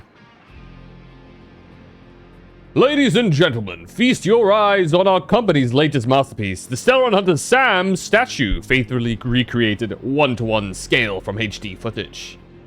It's guaranteed to be 100 times more sinister than Sam himself. Okay, cool, but why does it have a battle-worn finish? Obviously, it's because the Stellar Hunters stand no chance against the crushing might of the Strategic Investment Department's righteous iron fist. You guys sell wanted criminal models too? Oh, sorry. I say commentate and I think of like some like... It is obviously this lady. In the last quarter's new product poll, we found that the Stellar Hunters enjoyed quite the popularity across the cosmos. Given such vocal demand from the market, we naturally have to preserve the collective will of our consumers. Why did you include your opinion in the explanation? I swear on my own name that my entire explanation is drawn directly from the Interastral Peace Network, International Peace Network news archives. Not a single word of fiction in there. I don't know, Chief. You can well imagine how the IPC's report spin it. Time and time again, they heroically thwart the Stellar Hunters' sinister schemes. Isn't that a violation of their right of publicity? To clarify, there are 2 points to address. Firstly, this is not a depiction of the actual Stellar Hunter, but a fictional character from Daybreak Squadron versus Sam. Secondly, the individual in question takes issues with alleged infringement. They are perfectly at liberty to lodge a complaint against us in the halls of Pierre Point's judiciary. In person, of course. As their friend, I can see you on her behalf. My apologies, but according to the IPC regulations, right to public disputes, publicity disputes can only be filed by the individual in question personally. As for this mech, we've commissioned the renowned prototype artist, Namor Postpone, right, to produce a scale model collectible. It is now available for pre-order. Order now and you'll have it before the next Amber Era. Which is such a crazy thing to say because an Amber Era has no definitive time. It could be like a year. It could be like a century. CEO's secretary.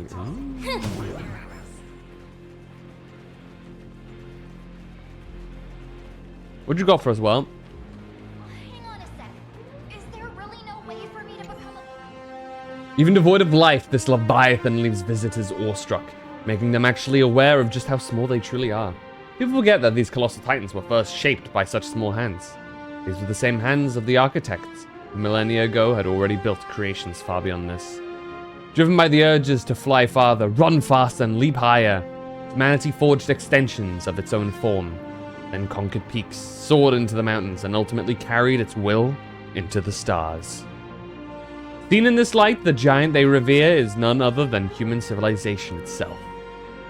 Truly written by mecha lovers. Mr. Yang, you seem reluctant to part with the Mechatron. Want to take a few more pictures with it? I'm just curious. When will this giant robot be completed? Here's a little spoiler. That's actually part of today's tour. We'd like to invite the heroes of the Astral Express to help complete this Mechatron statue. What? Will it be able to move like the other Mechatrons in Plain Arcadia once it's done? That's... Oh, I'm afraid it'll be a bit tricky. You're probably all aware that Mechatrons are Imaginae driven by wish power, which means they don't actually have any complex machinery inside them. You know how humans tend to unconsciously imagine inanimate objects as living things that can think and move? It's this empathetic projection that grants wish power to Mechatrons. No, to all Imaginae, giving them life. So what's wrong with this giant Mechatron then? Think away, but one person's thoughts alone won't cut it. The bigger the Imaginae, the more wish power needed to sustain it. I've got it. I can do that, no We problem. need to break free from the mental shackles of impossibility to bring such a massive Imaginae to life. That in turn requires stories filled with the grandest of wishes and imaginations that know no bounds. You simply lack Alas, imagination. modern humans think way too practically. People can't help but wonder, how does such a huge Mechatron even move? Given how massive it is. Dude, Welt knows why doesn't exactly just how it collapse under moves. its own weight? He's got you. The tiniest seed of doubt in the giant Mechatron, standing tall astride the Earth, becomes nothing but an impossibility. Maybe it'd have a better chance of coming to life in a more primitive society. Oh, truly a pity. Oh, cheer up! Today's your chance to finish building this massive Mechatron. Think of how many robot enthusiasts would kill for this kind of opportunity.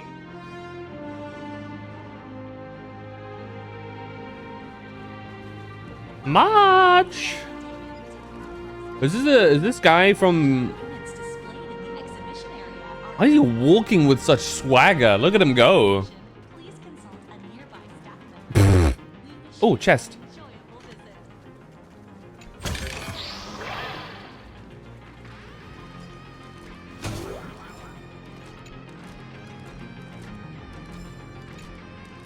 Hey, wait.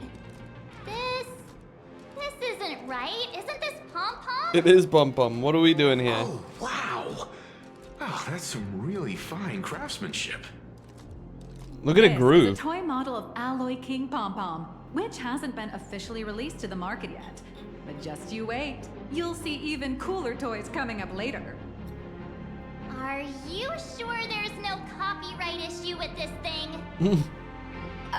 Actually, this is Pom Pom from Fluffy Across the Blue, which is totally unrelated to the Pom Pom from Astral Express. That's crazy.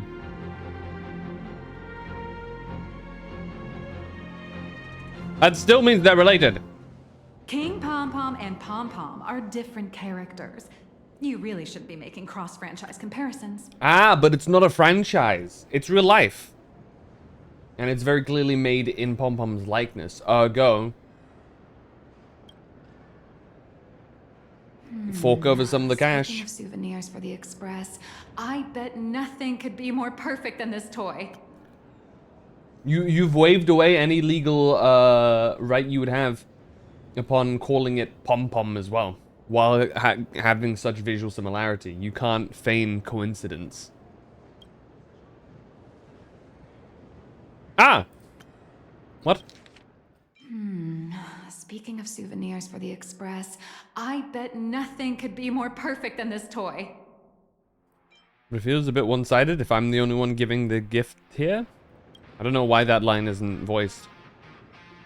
I have a small favor to ask. Would you mind taking a photo with me by that headless Mechatron statue over there? And maybe signing the photo too. I'd love to leave it as a memento for the staff at Perlux Corp. How's that sound? if you're willing, I can pull a few strings and use my access privileges to give you all the gold-plated prototype of the yet-to-be-released King Pom Pom Alloy Armor 999, the only one in the entire universe. Just give it a thought.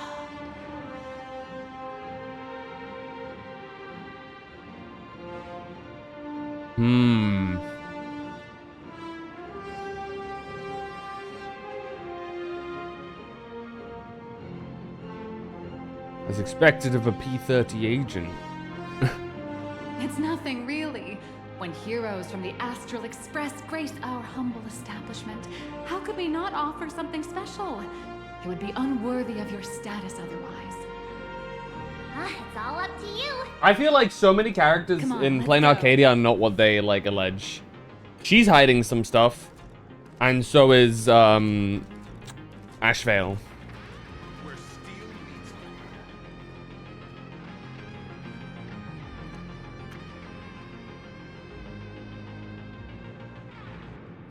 Perlux Corp themed sculpture for taking group photos.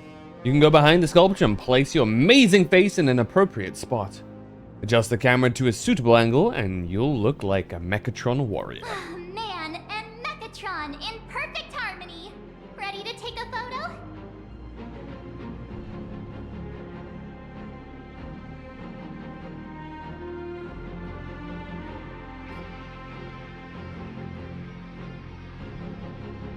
I'm ready. Dude.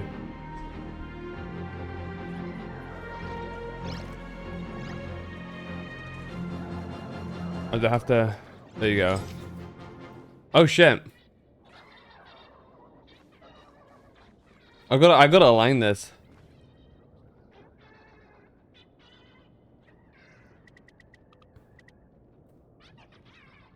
We got the tiny head syndrome that you get from this shit. There you go. She's a bit off, but we're lined up, so that works. Wonderful. I love this one so much. I suddenly have this selfish urge to keep it all to myself.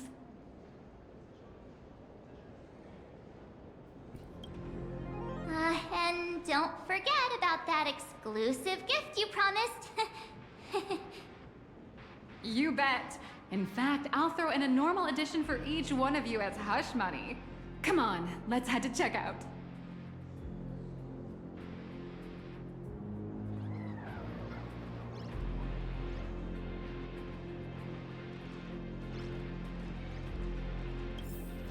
You watch Daybreak Squadron too? Well, these are really cool. I love Oh. giant Megatrons. And giant Megatrons. Oh, this one's love pink me. and cute. The IPC doesn't need to pay. Ladies and gentlemen. How are you doing? It's my pleasure to serve you.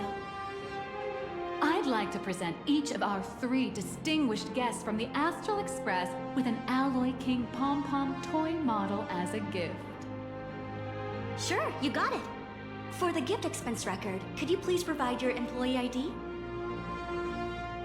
Please charge these expenses to this employee ID. Huh. This is Madame Pearl's ID number. Oh. Pearl's ID number? After all, you are esteemed guests invited by Madame Pearl herself.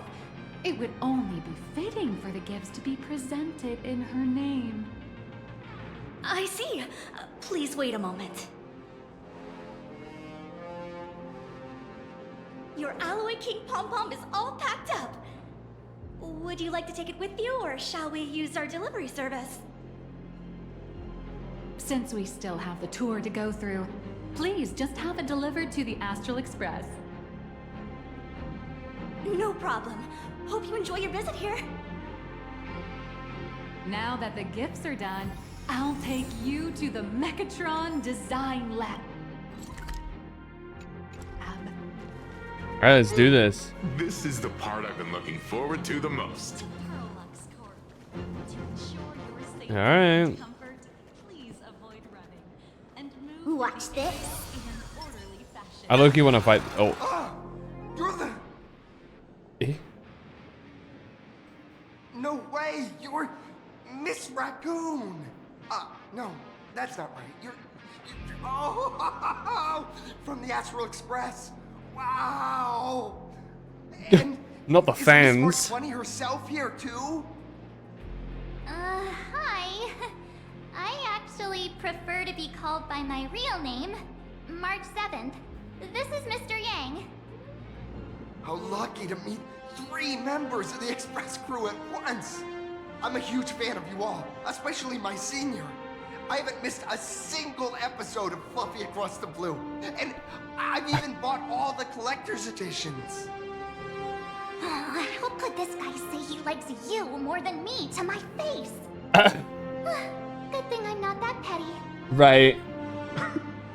The amount of ways they dodge saying the protagonist's name continues to amaze me. People in this world love the real Express crew. I feel like there's a whole like group. The cute animal There's a whole crew squad from Fluffy. that design that like Follow the Fluffy series. takes I've been care keeping of tabs on avoiding all your saying the adventures protagonist's in, name. Bellabog, the Cienjo, Penacony, and Emphorius. Though, it's such a shame there's so little video footage of the Emphorian War online. Oh, right. You probably I just it's probably for the scene best. Where the Trailblazer embarked on another trailblazing expedition in Oh, yeah. Holy Grail Stay Night. Oh, Holy Grail Stay Night is peak. it was so inspiring. I couldn't have made it this far without some team effort. Such modesty from a legendary hero. What a stellar role model for all of us. All right. I have a precious trash can in my collection. Yo! If Base. I'd have known I'd meet my senior today, I'd have Your brought that can senior? with me. Could I ask for your autograph? If that's Your okay with you. clothes! Just sign my clothes, please. Huh? I'm never gonna watch this ever again. Oh, you're acting exactly like me from 10 minutes ago, kid. Okay. Don't worry, she won't fly What's up, away Silverberry? just yet. As for you, you've been chattering away nonstop. Average fine on. How Wait. about giving us a proper introduction so that your Pause. idol gets to know you better. Sorry, I got way too excited. I'm Warrior Cinderborn from Daybreak Squadron, and my real name... Well, my real name doesn't matter. Did I pull for Asheville? I have not. Cinderborn. I'm saving Not up in for a Silver hurry. Wolf at Would the you mind moment. chatting with me for a bit? I actually don't know much about Daybreak Squadron. Daybreak Squadron is the most popular superhero drama Meta in slaves? Wish TV's Mechatron Warrior series. I don't know anything about Young how strong or weak she is. I just like alongside Silver Wolf. Mechatrons against the Shadow Slither So, to save plain Arcadia. you know. I never expected Mr. Yang to be so familiar with our story's background. After all, I'm a loyal fan of your show.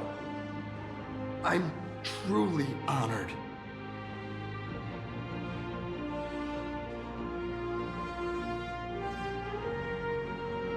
He feels underwhelming at E0S0. I think that's likely because he's probably going to be a component to a larger whole later down the line. Thank you for the hydrate, Eatable.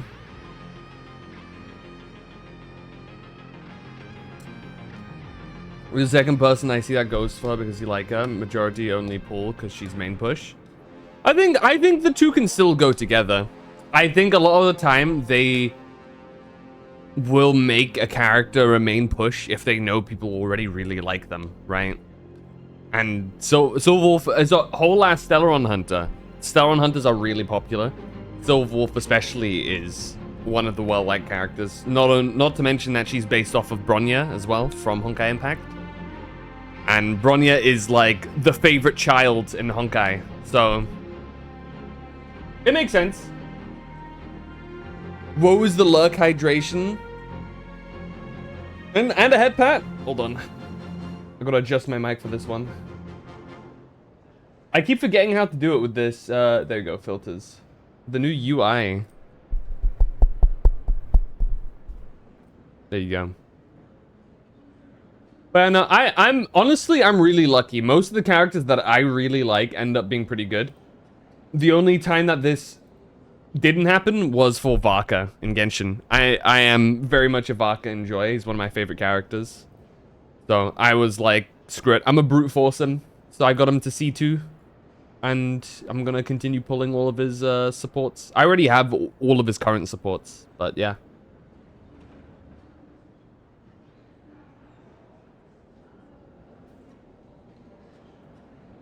Most people are waiting for either Blade, Evanescence, or Nilux. We're now often switching plans due to Silverwolf being main full push. I don't know. I think I saw a lot of people get... My Twitter feed was full of people getting super excited when Silverwolf revealed her new form. The very second that was shown. People were going crazy about it. So... You know...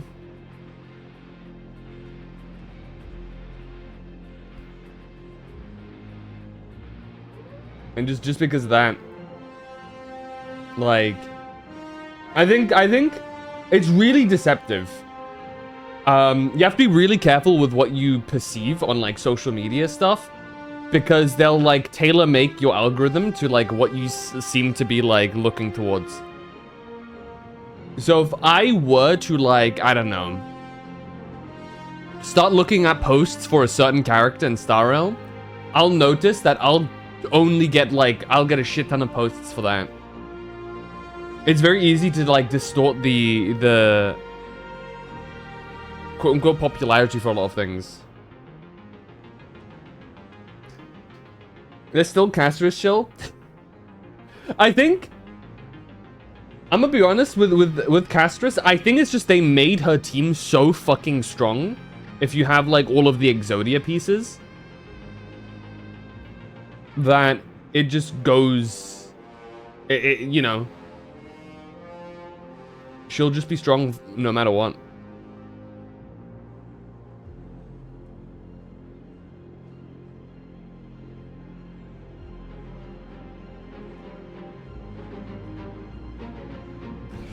Your friends? I mean, that's your sample size. I know of multiple people in my friend group that don't play Star Rail anymore, but they are actually tempted to try again just because of Silver Wolf. You know? It's who you know, you know? I was just speaking from my angle as well. And like I said, my Twitter feed was like going crazy for the new Silver Wolf stuff. Same on Reddit. The moment like Silverwolf's new form got shown, everybody was like losing their shit.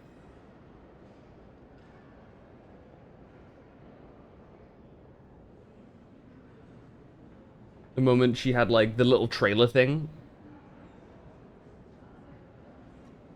No, but yeah, a lot of people are quite like locked into the meta, and that's for a very simple reason. Is meta's much more obvious in a game like this where it's turn-based.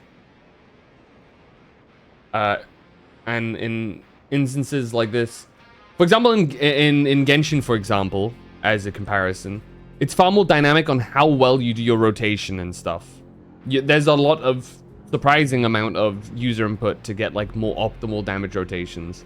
So what you see from theory crafters as the percentage number is oftentimes kind of just not what 99% of the community will see. They'll see significantly different numbers just based on how they can play the game. Whereas in Star Rail, it's much more static. A character will perform like this in this team, and that's more or less how it's gonna be. There's no combos really you have to learn or anything like that. It's much more simplistic in that regard. And because of this, power creep feels a lot more intense in a game like this. And because of that, people are much more incentivized going for characters that are, quote-unquote, better. Though, I think Genshin is way less forgiving. Here you can be more picky and can clear with weak DPSs.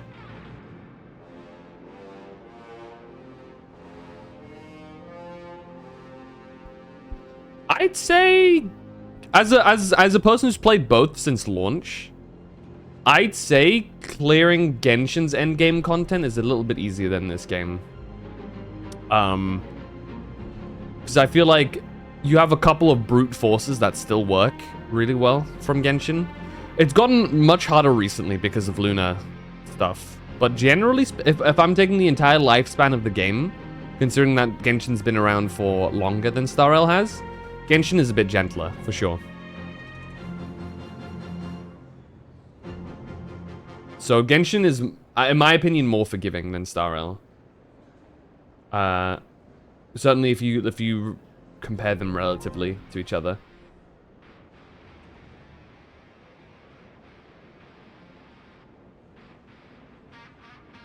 What do you usually do get up to around here?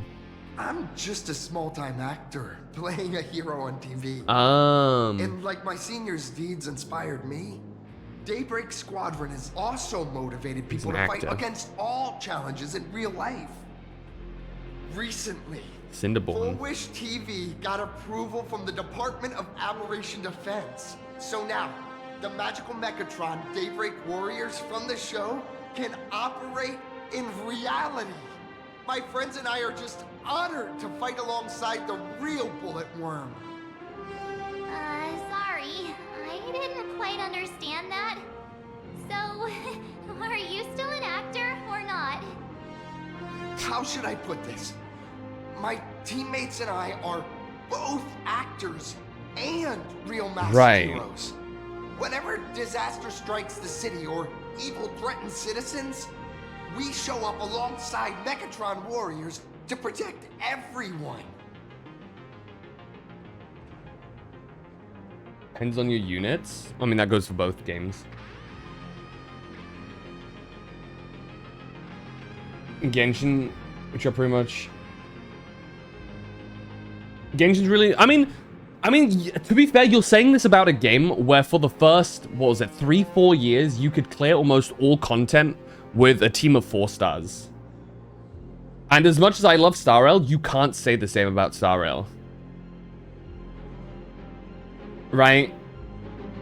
I've seen far more instances of people clear ludicrous amounts of content with a character that really shouldn't be clearing that content, all things considered, in Genshin than I have in Star Rail.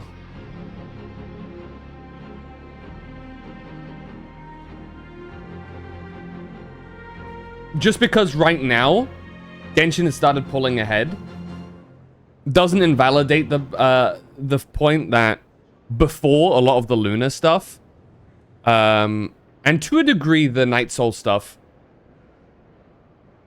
Genshin as a whole was much easier on the account. You could be... and being an F2P in Genshin was far easier than being F2P in Star Rail. The bug.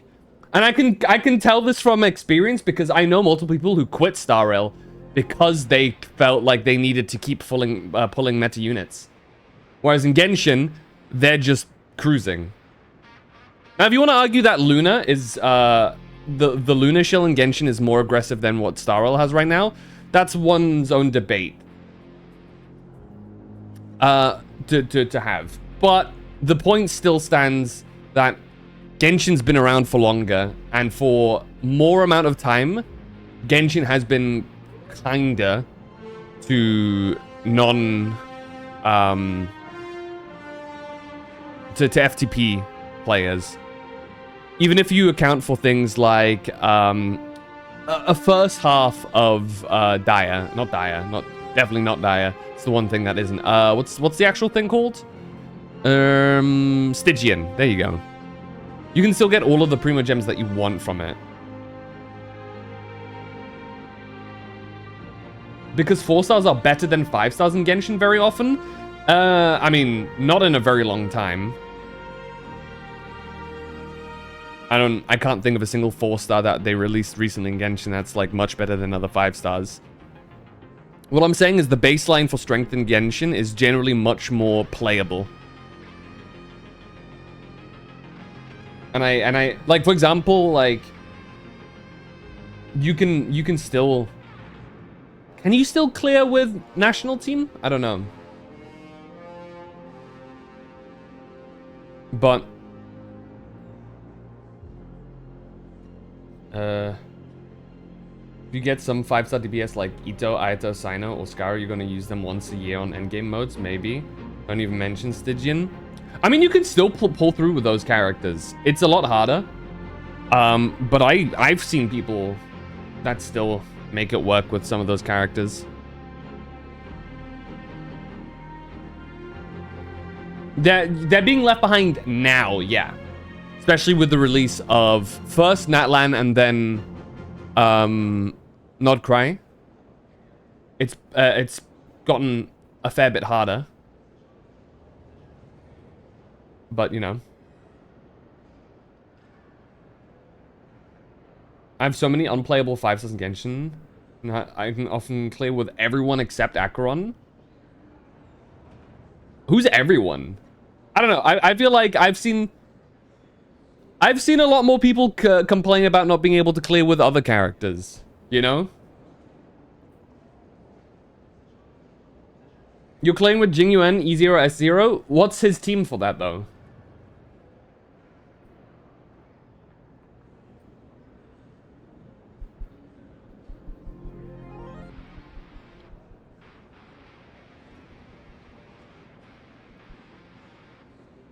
Because, I mean, like... You gotta, like...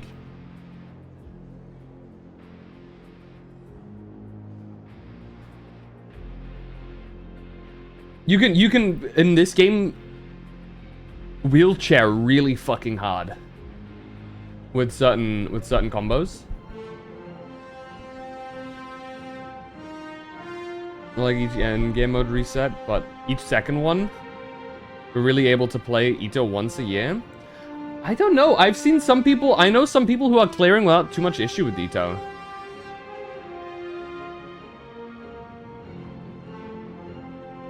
Mix up harmony units. Which ones? Are they all 5-star? Do any of them have Eidolons?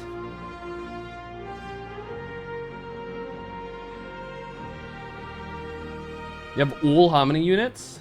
Every single one? Does that include non-harmony units that buff but are still like part of other parts?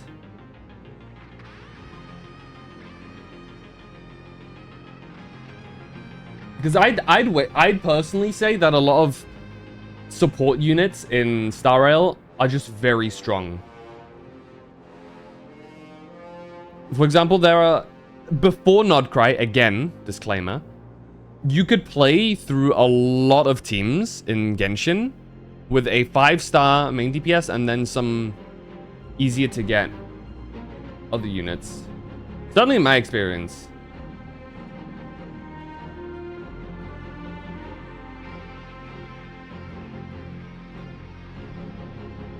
I mean, you can kind of tell by how much like HP inflation there is in this game compared to like Genshin, for example. Though Genshin does also have it, I feel like certainly again in recent times, not quite, it's getting more intense, but here in Star Rail, it's kind of been like day one.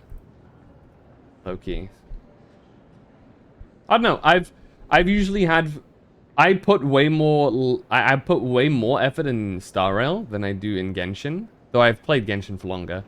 And I feel like I have an easier time clearing a lot of Genshin content. The only thing that I get screwed over a bit with is recently the hard difficulties of Stygian. Just because of the amount of Luna things that they want you to do. And I haven't pulled any Luna stuff. And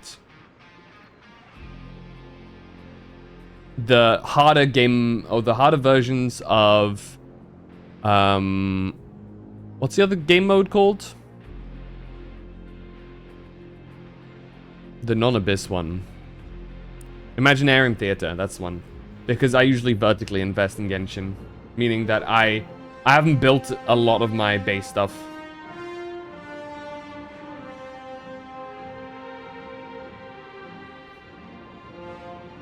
I mean, 4 stars are better because that's a thing with Genshin.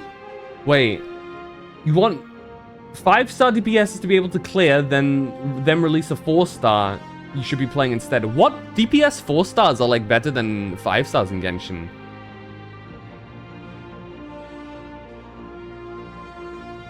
That's a weird one. Generally, 5-star DPSs in Genshin are like far better. No? Gaming is better than many 5-star DPSs. Okay, Gaming 1. Any other option? Like, do you have any like other clear instances?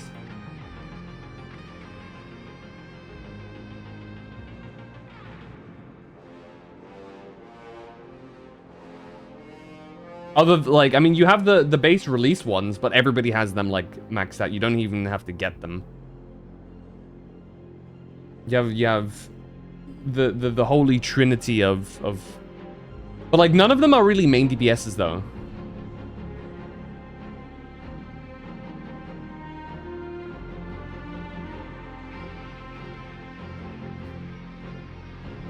It's better than every DPS released before Fontaine and some Fontaine ones, too.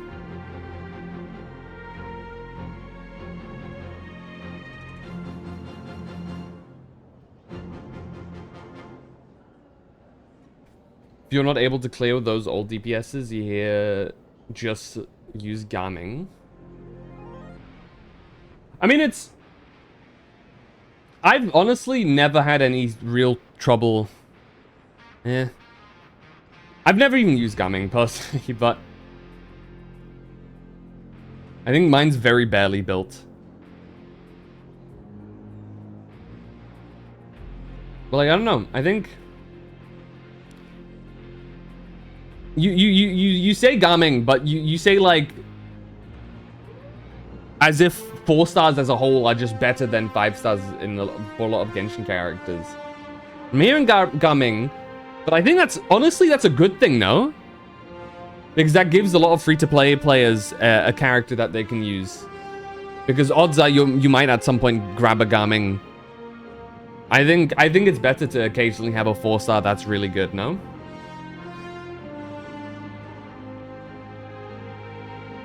I think most of the community prefers that.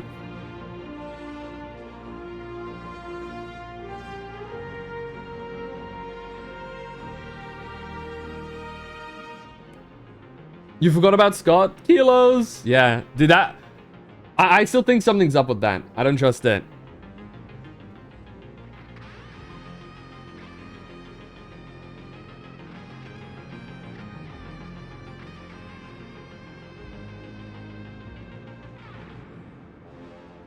If the DPS happen to be meta, then you don't see it as much. I mean, like, I don't know. Again, like I said, I know a lot of people who still like use Ito for a lot of things and don't really struggle too much. I know for a fact, I mean, obviously Novalet is a classic case of somebody that you have the mains that very much still find ways to nuke some content with him. Though he isn't as good as he used to be.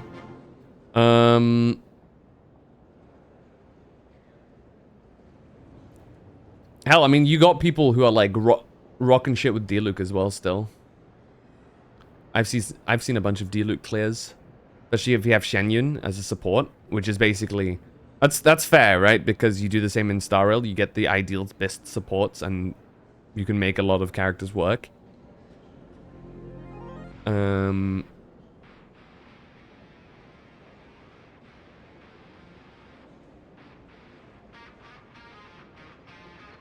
Because you need the 4-star cons like C6 Chevrus or C6 Gaming. They're a must for your account to have a chance to clear often. I mean, to be fair, I don't have very many constellations. I think I don't even know if I have C6 Gaming. I don't even have C6 Chevrus. I have C3 Chevrus. And I remember running Shao for a really long time myself, for example. Not anymore now. But yeah, I got my goat Varka now. He's actually my best team right now. Unironically, he does the most damage. Which is kind of funny, considering that I have some other characters that should be better than him. But I've tested my like rotation and stuff, and he does the best. Like, I get where you're coming from. I think, you know. Hey, Brio. I just think that... I know, I still think Genshin has a more friendly environment compared to Star Rail. Generally speaking. Because I've had this whole debate with a friend of mine, actually. And I argued for Star Rail for a while. I'm here today to test a Mechatron's performance. And do some advertising shoots while I'm at it. Full Wish TV and Perlex Corp have always been partners. Even the squad's transformation Mechatron is imaginated by Perlex Corp. The more popular Daybreak Squadron's drama becomes, the more wish power flows into the Mechatrons, making the squad shine even brighter in reality. And the more active they are, the better Perlex Corp's model kits sell. It's a perfect, virtuous cycle. Just less stressful. So there's no need for some C6 4-star. Well, that's because most of them are useless. Regardless. Except, maybe Tingyun, Gallagher. You can use Mini Herter in some cases and March, I guess. And then from there on, it starts declining quite aggressively. Even Pella's kind of been pushed out of her really good slots for a while now. That and, you know, we've had no new 4-stars since Moza, which is a long time ago.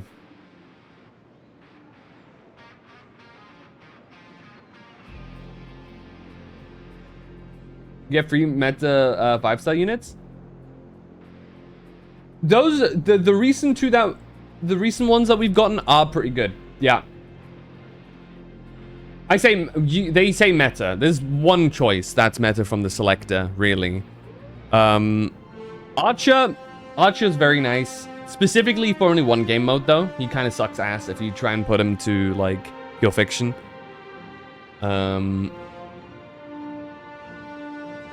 Permensature is very good, though, as a sustain unit. He's very good.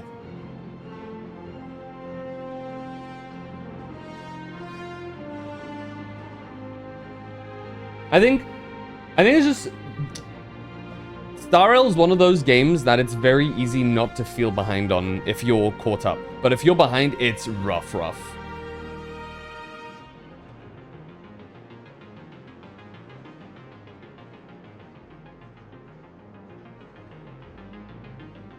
And since the end of Panic, only character you're most waiting for is Mr. Rekka, and he's rumored to be a 4-star. I wouldn't trust any rumors on Mr. Rekka. They've all been wrong. Always. Should we continue with the tour now? Oh, sorry for taking up your precious time with all this chit-chat. If the crew hasn't visited the combat testing area yet, I'd like to volunteer myself as my senior's opponent for the test. If that's all right with you. I don't know. I'm, you know, I really don't care as much, like, about how meta a character is. There are some instances where my heart breaks, like watching some of the things with Varka. I still made it work. Or Dea. Dea is one of my favorite characters in Genshin. I still made her work for like a good year or so as well.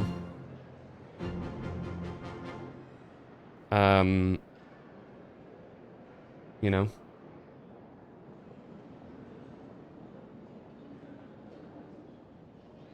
He fitted Amphoreus because of his frog? Amphoreus?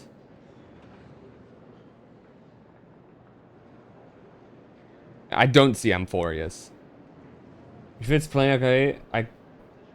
He fits playing Arcadia. I'm not saying that he's not going to be playable. I'm just saying that any rumors about what he is and what he's going to do are unreliable because it looks like even Hoyo doesn't really know. The hero of the Astral Express gracing us with guidance and leaving some data would surely make the staff here very happy. You got Varka with Sig and his premium team barely managed to clear his shill boss. It's not his shill boss. The shill boss is much more attuned to Venti than it is to him.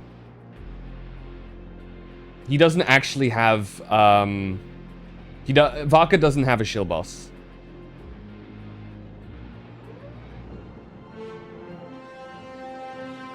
Venti DPS and it performed better. Hey! That's a 1.0 DPS, right? Doing pretty good. He fitted Amphoreus because it makes sense for him to be Remembrance. In that regard, yeah. Narratively, he made 0 sense in Amphoreus. And I think they try and tie it on narrative. Perfect timing! The combat testing area is also part of today's tour. That's the weight of fame for ya. Don't let down those kids who look up to you.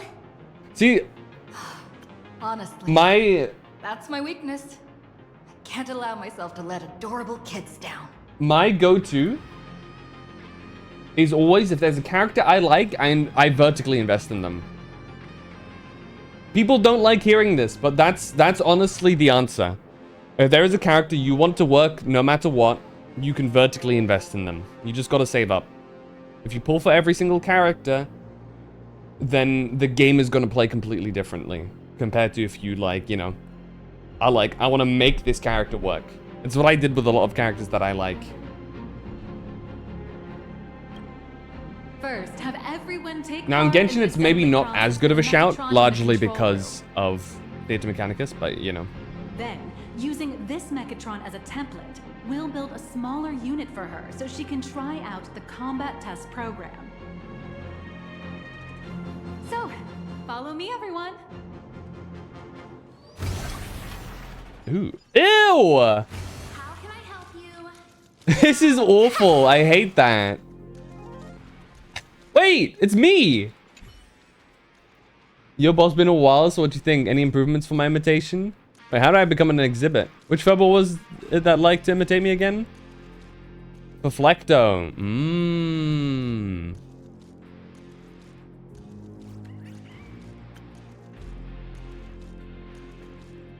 You probably don't know the full story. There used to be a limited edition baseball raccoon figure. Ah. Aww.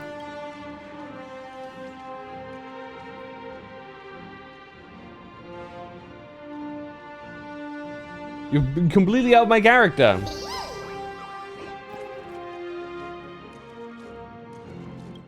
Fight! Alright, let's see how this new... How my Sparksy team does. I'm gonna let it auto. That's what it's all about. Can I AFK? This is permanence. I mean, yeah, it's normal content. I'll easily be able to AFK. Why are they so stumpy? Can you find the answer?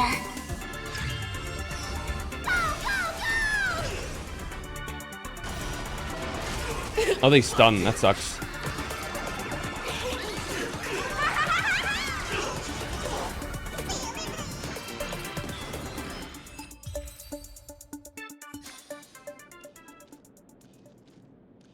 Did I show the true soul of a fan creation? Well, it's one abstract soul right there. And off he goes. Hey, we got 40 for that. That's kind of crazy. That might be my solution, but easier DPS should be able to clear like I'm doing that in HSR.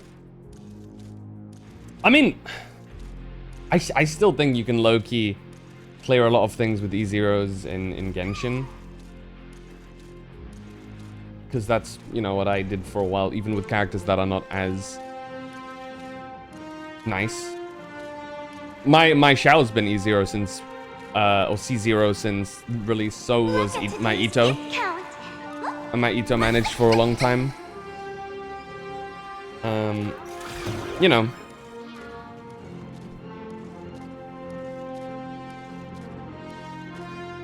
You never like a character this much. Like your favorite character in gacha games is I'll hate them, and his cons are trash. True. But that's he's a victim of the time he was released. A lot of early characters have garbage cons before Fontaine. You get bored of every character no matter how fun the gameplay is? I mean, that sounds to me like a personal thing rather than a general problem with a lot of gacha games, no? This is Perlux Corp's That's Megatron Imagenesis Design Lab. There might be a pattern there worth looking into. 15 years ago, the first Mechatrons of Plain Arcadia were born here, and they immediately gained widespread social influence upon their debut. Today, Mechatrons have become the most common and iconic symbol throughout the streets. You could say that Mechatrons are the first and currently only Imagine that can be mass-produced on assembly lines. Does Plain Arcadia really need that many Mechatrons? Imagine such as Mechatrons, which can be produced and discontinued at will, are the perfect residents for Plain Arcadia, and perhaps the perfect IPC employees too. In some people's eyes, being able to create an infinite army of Mechatrons would be even better. Say, dear guests, do you know what the first step is to creating an Imagine in Plain Arcadia?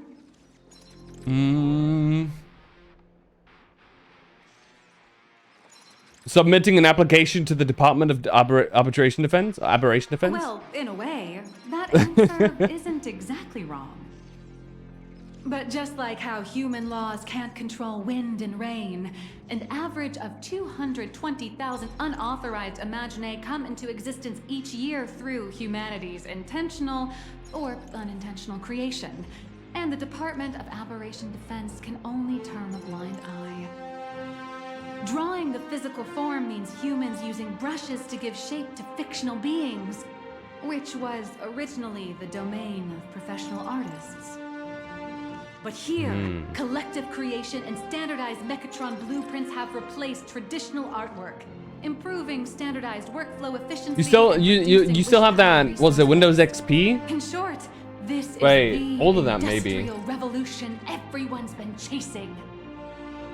Oh, to think that even Imagenesis, a skill as magical as this, could be industrialized. It's like Windows 98? Yeah, it's Windows 98 bars, dude. That's Hello? nothing. Our company company aims to create 2 billion Mechatrons for social production and public services before Arcadian calendar 2030. And that includes special combat Mechatrons like the Daybreak Squadron. Your favorite part about gacha games is trying different teams on hard content, so I'm just sharing experience. And that's fine. However, the reality you have to come to is that a lot of those teams just won't work. Reason being is character design. And that's always the case for a lot of gacha games. Characters will be designed to work with each other, and some characters won't work with each other. You can only get so much out of a scenario. Sometimes you can find some cool combinations that work out better than probably intended design-wise, but those instances are few and far between. If you want true freedom of mix and matching who works with who, and while still getting really good results, you probably shouldn't be looking for a gacha game to scratch that itch. I don't know what kinds of games would best work with that, but, you know, in a game, you know, more like trying to clear with your DPSs and their best team. I mean, generally speaking, you'll know their best team from the get-go, because that's what the designers will base a character around. That's a staggering Sometimes they'll number. get new upgrades. But can the wish power of the people here really sustain so many? But the variation there will never be super That's why high. Prolux Corp keeps Especially with churning how out the games are animations and designed. hero shows one after another. In other places, these are just entertainment. But here, they're legit breeding grounds for spiritual energy. You don't want to hype invest into 4 DPSs and play them all the time?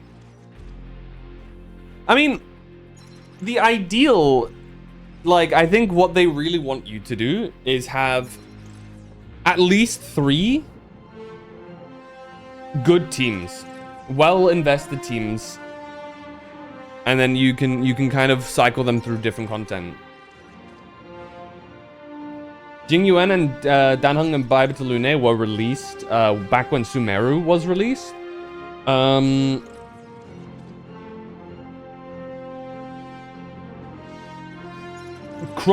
Like, and the actual date, probably not too far from that. However, if you want to compare it to Genshin's timeline, they'd be both 1.0 characters, I think. Or not 1.0, but like 1.x characters.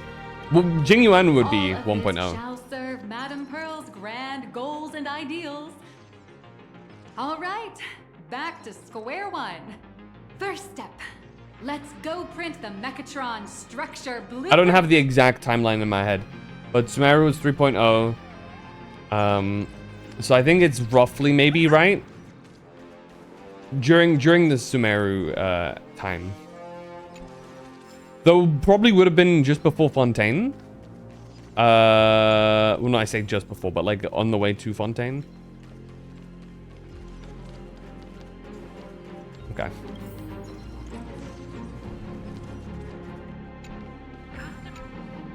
Please adjust the Mechatron design parameters according to your needs. Pretend to adjust the parameters, then restore to default. Megatron assembly blueprint updated. Processing. Printing. We're waiting for the blueprint to generate. It suddenly hits you. It's just a trial project. We know I'm Could it not. be that no matter how much I adjust it, the final printout always comes out exactly the same? True. Your suspicion makes sense. But please answer my question first. Which do you prefer? The sense of achievement that comes from hard work, or the convenience of getting things done easily? The sense of achievement that comes from hard work. The convenience of getting things done easy. But I want both! You got that right. The fully automated Imogenesis blueprint design system perfectly matches your needs. You can meticulously adjust every parameter, or just hit one button to skip it all, and the automated system will always produce results that meet the standards. Top 1 builds are Alhaitham, Wrightsley, Skara, and all weak as fuck. Well, I mean, I can't speak for your actual gameplay. Gameplay is a very large component in Genshin. It's how you see people who use Amber to clear things like the Abyss and stuff. Personal mechanics are a large part of it. That's what I noticed as well with Stygian. For example, a team that absolutely could not clear before, the moment I like practice a shit ton of combos and stuff, which works with some characters, it did far better. Though obviously I can't really assess how good or poorly you play. But, you know, I don't know, something to keep in mind. Amazing, right? Just like how the inventors on planet Skrullum used to ask Starrel themselves, is objectively easier if to all play their because it's inventions very were already static. pre-recorded in the Supreme Punch Tape, what's the point of inventing in the first place? Printing complete. Please retrieve your blueprints. What you just said is the answer. It's not about the results of creation, but the elation we experience in the process. Elation mentioned.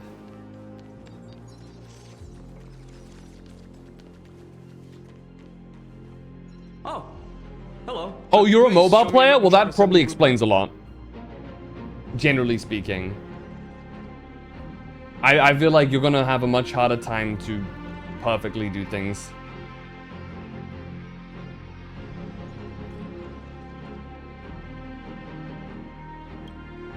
No problem. Blueprint has been recorded. The Megatron parts are ready to go. Hope you enjoy the experience. You want to make Skara clear? Well, Skara is quite controversial as a character because he just really isn't that good. He was made during a time where... He was made during a time where they were quite wishy-washy with some of the DPS designs. And is part of an archetype that is just generally really weak. It took Venti having a large buff and Varka having some of the highest personal raw damage in the game to really do anything. No, no. March and I will just watch you play from the side.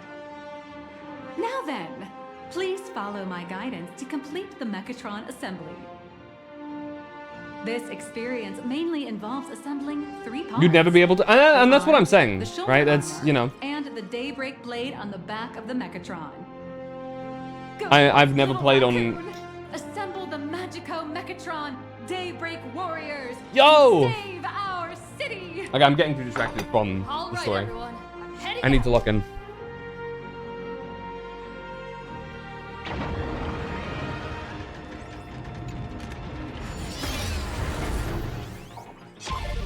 Alright, let's do this.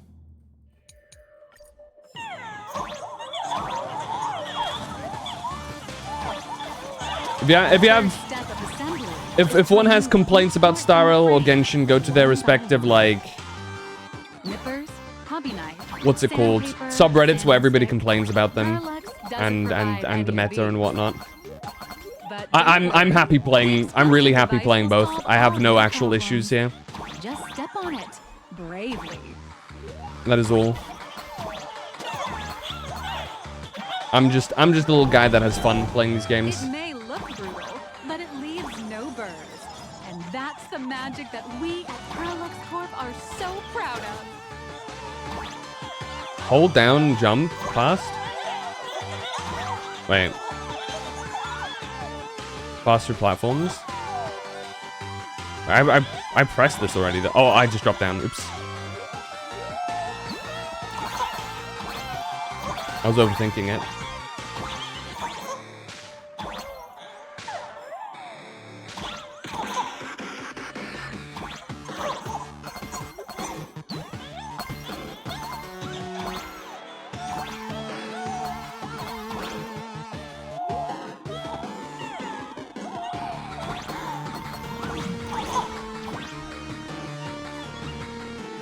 Blow this up.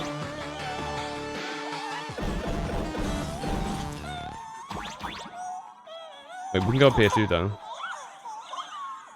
Oh, we can see the face. That's really cool.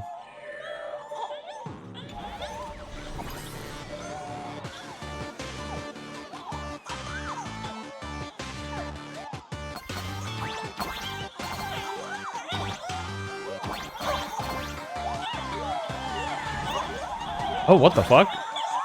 Did you say step on me? Okay. Look at this guy. Oh, I see. There you go. Oh.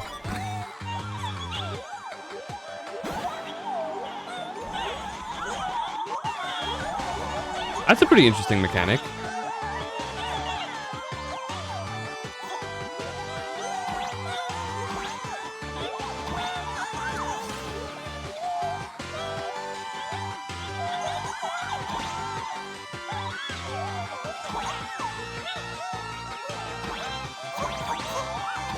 Have I not already stepped on you? Oh, it's the other guy that I have to step on.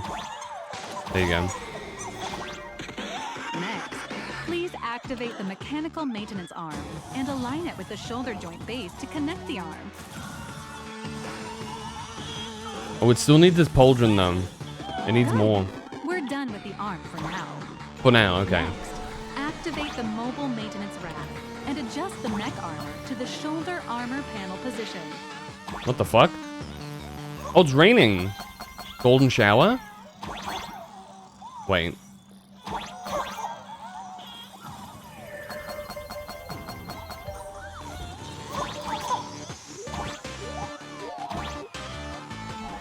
Just like before, the first step is to remove the parts from the frame.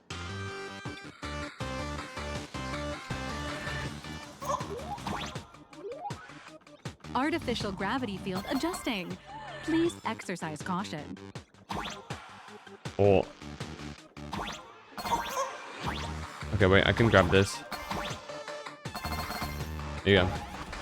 People complain, which is also healthy for the game to criticize the bad aspects. Activate the thruster and push Not the wrong. shoulder armor towards the unit. However, there is a lot of... I don't know how to describe it. Very whiny. I think there's a difference between people being whiny and constructive criticism and opinion-based criticism.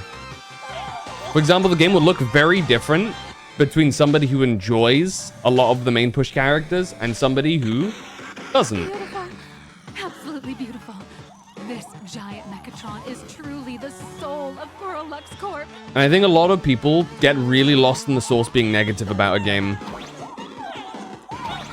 Because it gets very addicting to do so. For the final part, please install the Daybreak blade on its back. It happens as well with the story and stuff.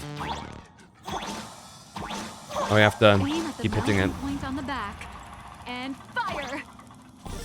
Awaken. Mech time! Mission accomplished. The colossal Mechatron you built with your own hands will now stand proudly in the center of this hall. Sick. The great hero of the Astral Express has graced this place, left behind a blueprint, and even contributed their own inspiration to the completion of the Mechatron statue. What outstanding promotional material this is for the marketing department.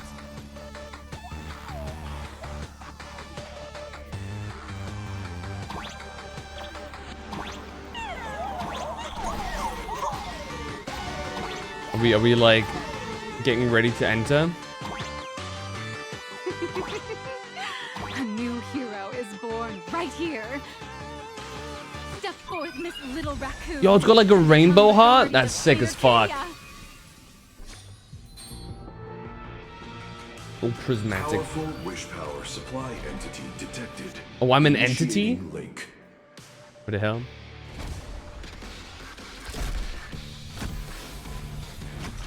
Mechatron synchronization rate 15%. Assembly complete. Could the next step be? That's right. With the completion of the Mechatron assembly, it's time for some heart-pounding combat. Yo! Mechatron synchronization rate 39%. Holy. 42%. Your little fanboy, Cinderborn, is eagerly awaiting some pointers from you. While we can't power up this big guy, I've printed a small unit. Now it's time to show you how a Mechatron fights.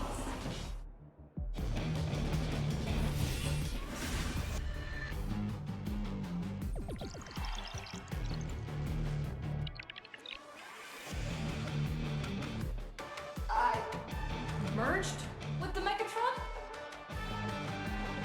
Where am I now? Oh shit!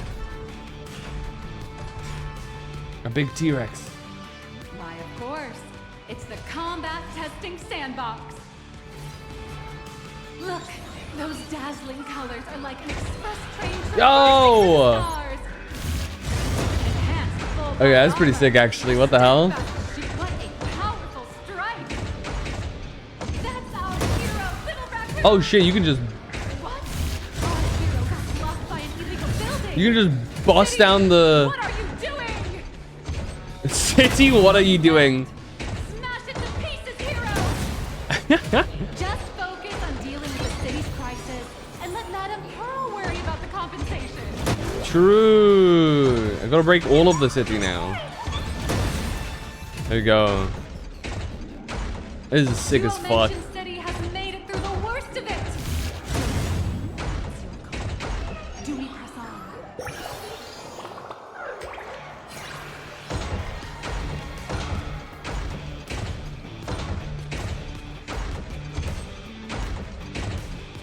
The monsters that were hiding here seem to have been reduced to nothing.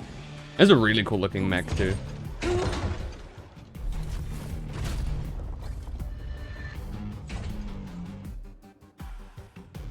Could it be the one and only trailblazer of the Astral Express walking towards us?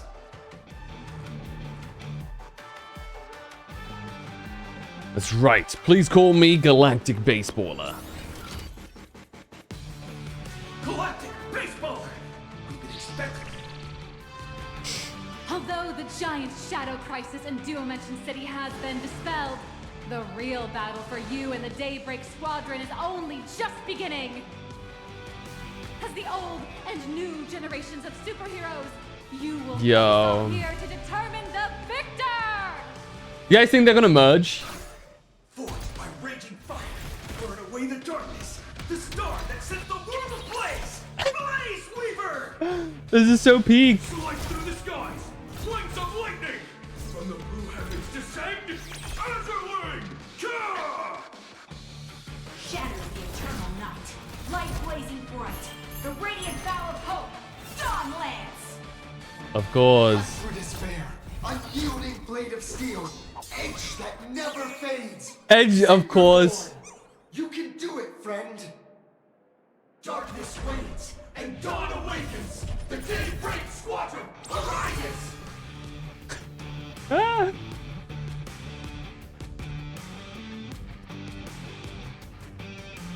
Daybreak Squadron, that was so cool. This is an official challenge from the Daybreak Squadron, great hero of the Astral Express. Wait, why is blue? Why is your wing so small? The honorary Phantom 5th member of the Daybreak Squadron. The Phantom. And help us save Dude, they know. Planet Arcadia.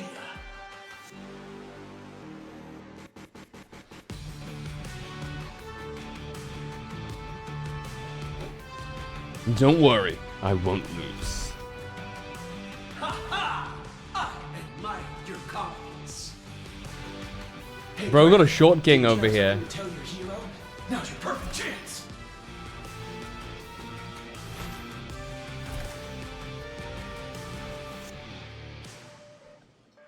My friend, you know what? Every time I transform into a Mechatron, I imagine I'm you. I think about what you would do when facing danger. It is your adventure stories that give me strength. So I'll give it my all from now on. Please don't hold back. Well, looks like I gotta... Yeah! In that case, let me give you some pointers. That's right. Now then, let's settle this on the horizon where the Ventus moon rises. Peak cinema. Let the two of us see what you made of. Come on! One and only trailblazer? I can enhance myself. Ooh, I get an attack boost. I gotta do it again.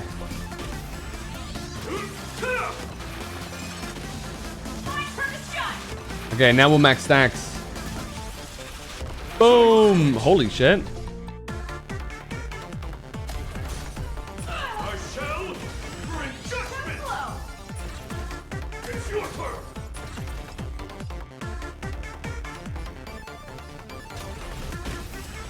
Out of my way! Leave it to me! Not good! Nothing that you know. Okay, so that's how you can do it. Astral Express hero. So powerful!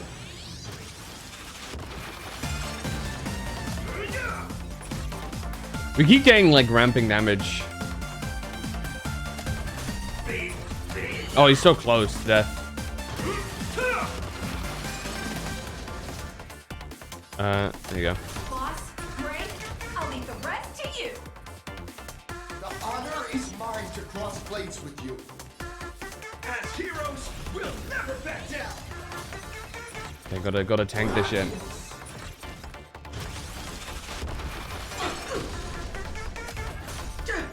Leave it to me!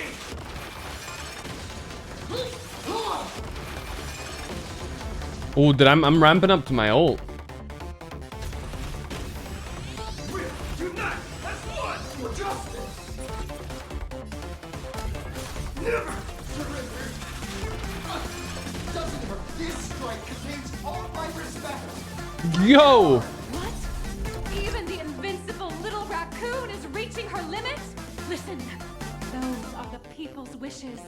Power converging as one. That is limitless possibility! Full power! Holy shit, we're going Super Saiyan! Trailblaze, Apologies. Damn!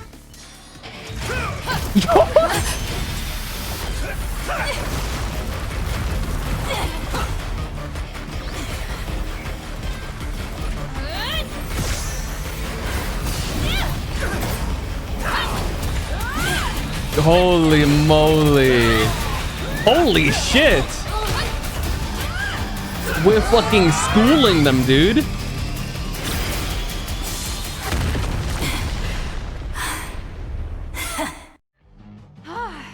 You really got into character. That was some great acting. Acting? Were we just fighting in a film studio? Don't tell me you actually thought you were fighting them in a real city. That ain't gonna happen. Madame Pearl's insurance fund would collapse. It doesn't matter if it was a real fight or a fake one. What matters is your experience. Did you have fun?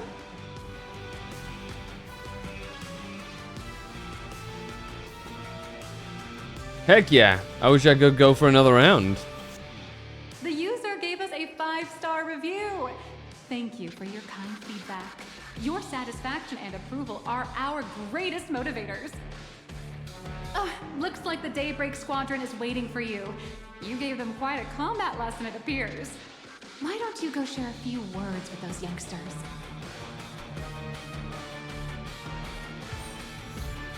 I'll be the head. Wait, what? As expected of my senior, that was awesome. My life is now complete. Okay. Before joining Daybreak Squadron, Gray had always been your fan. That kid knows every story about the Astral Express like the back of his hand. And he's always looked up to you as his role model. Aww. Even as his leader, I'm nowhere near as important to him as you are. Huh, what an amazing battle! Well, more than beating you, we were hoping Gray would leave a lasting impression on you. After all, being remembered by their idol is the highest form of praise for a fan, isn't it? I will remember this battle today. I'm already satisfied just knowing that the name Cinderborn will remain in my senior's memory. It's a shame, though. If she really could become the 5th member of our team, her recognition would rise even further. After all, many people still think we're just playing hero. That's only because we haven't done anything truly heroic yet. Don't worry. Given the state of Duo-Mention City, a mind-blowing crisis is bound to happen sooner or later. And that's when we'll get our chance to shine! Ha ha! Yeah, just yesterday, I rescued 5 people from a gas explosion. Hope they recover soon. The way this guy talks is so peak. Awesome Daybreak Squadron is! There you go again, casually saying the strangest things. Like the Astral Express. We don't need to act to prove something so long as we stay true to our own path. Sooner or later, Daybreak Squadron will be recognized by everyone. Silly you. Is the Astral Express all you ever think about? Why don't you just go join the Express as one of the Nameless? Come on. Don't make fun of me. I'm still just a rookie. How could I possibly be worthy of boarding the Express and fighting alongside seasoned veterans? So as long as you stay true to your own path. Anyone who perseveres in their own life is a hero indeed. Thanks for your guidance, Trailblazer. And lastly, I wonder if you could take a picture with the rest of us. Trailblazer, please, take a photo together with us! Oh, my senior's so close now that my heart's beating like crazy. 3, 2, 1.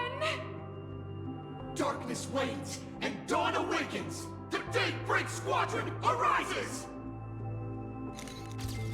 Beautiful. Time's about up. We should That was meet the wholesome. Madame Pearl now. Oh, right. Want to say goodbye to your big fan before we go?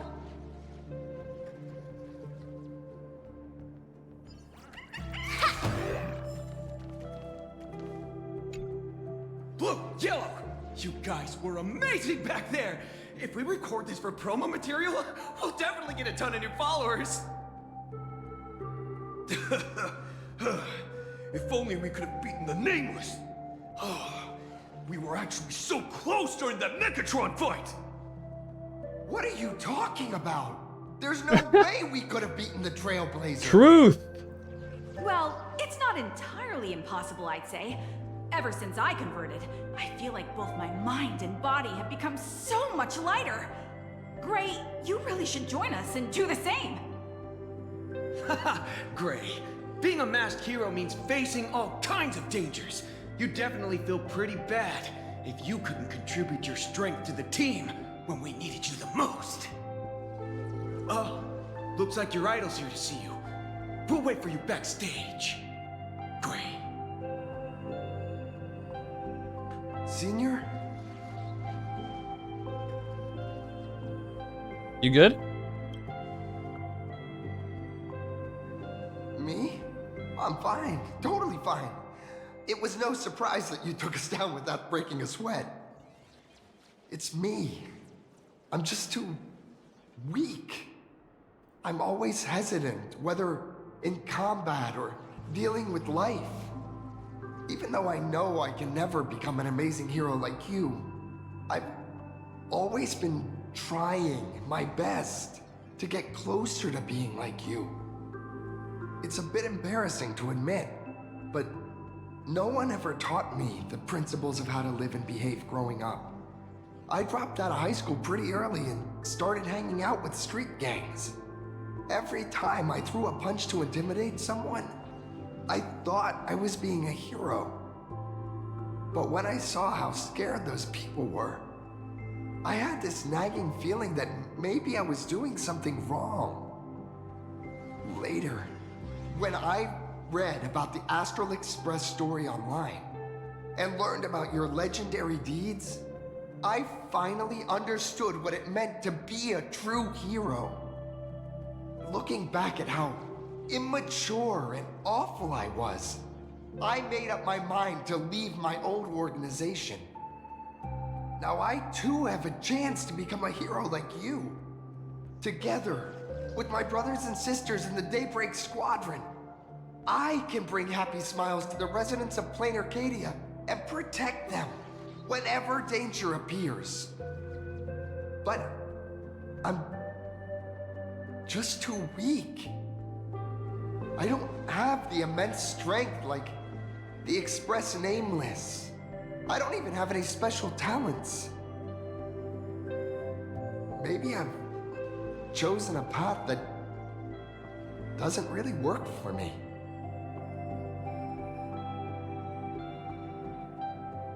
Desire to fight for others is a strength in itself. I don't want to give you empty platitudes about humans triumphing over fate. But I do believe that while kindness isn't something you can learn, strength is something you can acquire.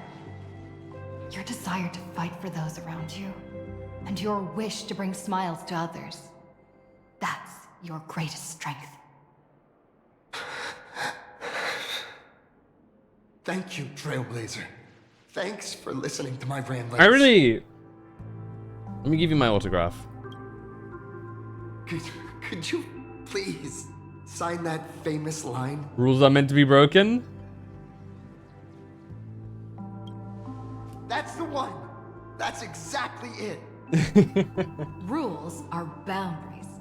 And anyone who pushes beyond those boundaries becomes, in a sense, one of the nameless. I'll remember today for the rest of my life. Dude, they're gonna kill him, aren't they? I hope by the next time That'd be so fucked up. I'll be a true hero just like you. Aww. That was really wholesome. I like that. Well, that about wraps up. I thought she called us Belle for a second. After seeing everything, what do you think? It's pretty sick. So got quite a few fans. You're only realizing that now. That's your greatest advantage in joining the Phantasmoon Games. A story that's already spread far and wide. Pollux Corp's influence is truly something else. Indeed, rather than the power to rule this world directly, that individual draws even greater strength from Parallax. The stories and dreams spun by this enterprise are capable of steering the future of Plain Arcadia and of serving as the cradle for new imaginae. Madame Pearl is waiting for you at the top of this building to discuss matters regarding the Phantasmoon Games. Let me give you a little reminder. The rules of Phantasmoon Games have Meant to be never broken. required Sorry. any competition between supplicants.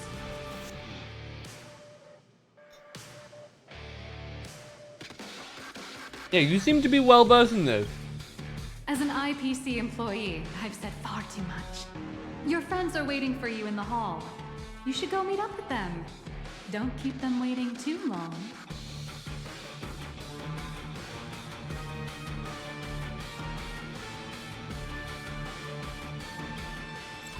Where's the dudes? They're over here.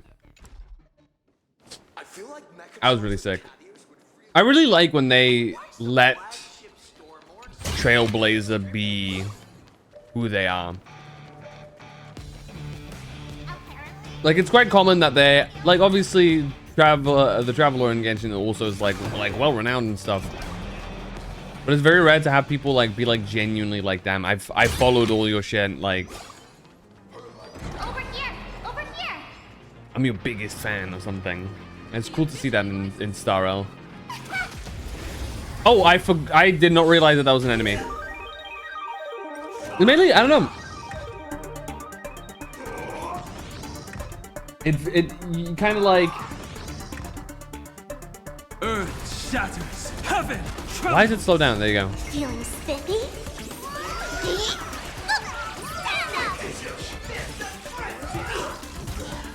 What? I just realized that just beating each other up. That's crazy. Anyway.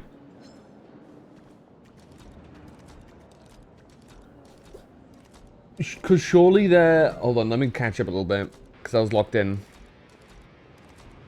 Also, people who, for example, spend a lot of money and now regret it because the devs did something with the game. So in this case, they might be complaining just for the sake of complaining, but generally glazing does more than harm. I think it's a very... overly simplistic way of thinking about it. I think it's very much... You're looking at it in a very zero-sum manner. Either you glaze or you shit on something, and there's no in between. And I think a lot of people miss the point of criticism. No dev will listen to you if you giga shit on stuff the entire time, or they won't want to listen to you. I've seen some devs actually specifically speak on this, and a lot of people go about criticism in the worst way possible because the average person isn't good at giving criticism. Where instead, if you approach a topic with criticism in the sense of, I really love this, this, and this. This game is really cool. And then you go into like things like, however, there are some parts that I have like less satisfaction with, yada yada yada and stuff. It sounds pointless, but it really goes a long way to showing that you have genuine care for the game. And you respect it as a whole. For the person who... It makes the person you're talking to far more likely to listen to anything you say. Rather than saying, oh, it's shit. I hate that they do this. I hate that they do that. Because at the end of the day, you're not going into and throwing that into a feedback machine. You're saying these things to people, essentially. And due to that, you have to go by the same rules as talking to someone. It's a give and take. And anybody who says that, well, mindless glazing does more harm than good, I feel like kind of missed the point. That's just from my perspective. Because I think a lot of these people end up being the kinds of people who shit on things out of less care for the game, but more out of anger and frustration, which is understandable why you would feel that if you don't like something, but it's the wrong way to go about improving something. It's just something that I've noticed in my time reading things. It's also annoying from the outside to look at. The moment I see people start criticizing things in a certain way, I immediately completely ignore and disregard what they say. Even if what they say could be true or false. It's just they're being so obnoxious with it that it doesn't even matter if they're right or wrong. They've already lost my good faith. You know? And that's just me being like on the sideline. Imagine if I were actively involved with the project.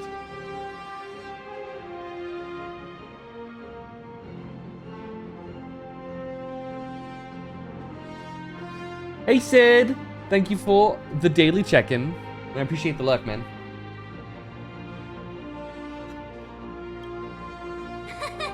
Mr. Yang's looking at you with such loving eyes, like a parent watching a kid riding on a carousel. Indeed. Seeing her so happy reminds me of my younger self. Those were the days. What are you talking about? Mr. Yang, you're still as young as ever. Oh, right. We've been wandering around here for ages and seen everything there is to see. What's this Madame Pearl really up to? I understand everything she wanted to show us. There are just a few questions I'd like to confirm with Miss Nyalux. Miss Nyalux? Wait, where did she go? Ah, there you all are. We've been looking everywhere for you. A Baron. The Secretary's office sent Agent Feld here to keep you company while you wait. but he said he couldn't find any of you.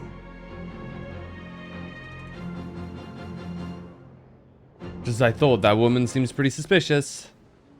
Wait, if Mr. Feld is the one who's supposed to meet us, then who is Miss Nihilux?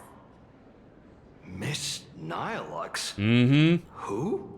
Yup. Knew Agent it. Nihilux, an IPC ranking P30 who works at Perlux Corp's Imagenesis Technology Department.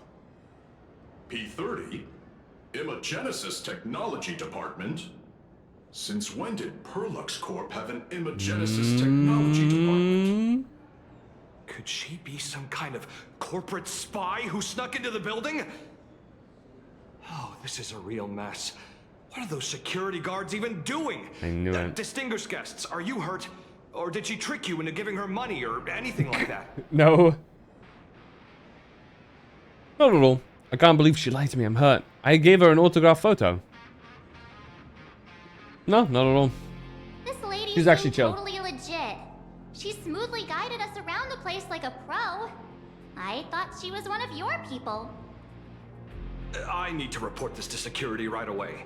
She can't have gone far. Let's catch her in the act.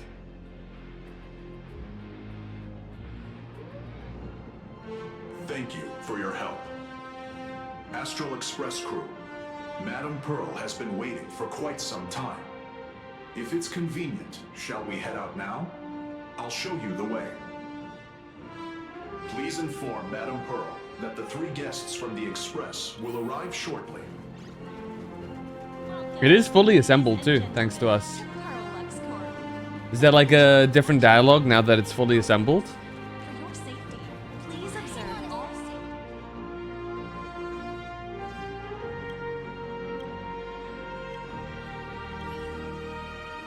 A will of metal and stone. A will of metal and stone. There's strength in numbers.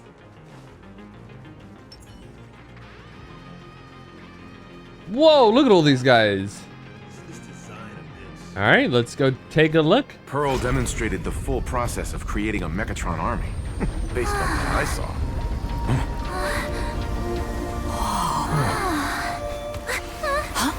What the hell?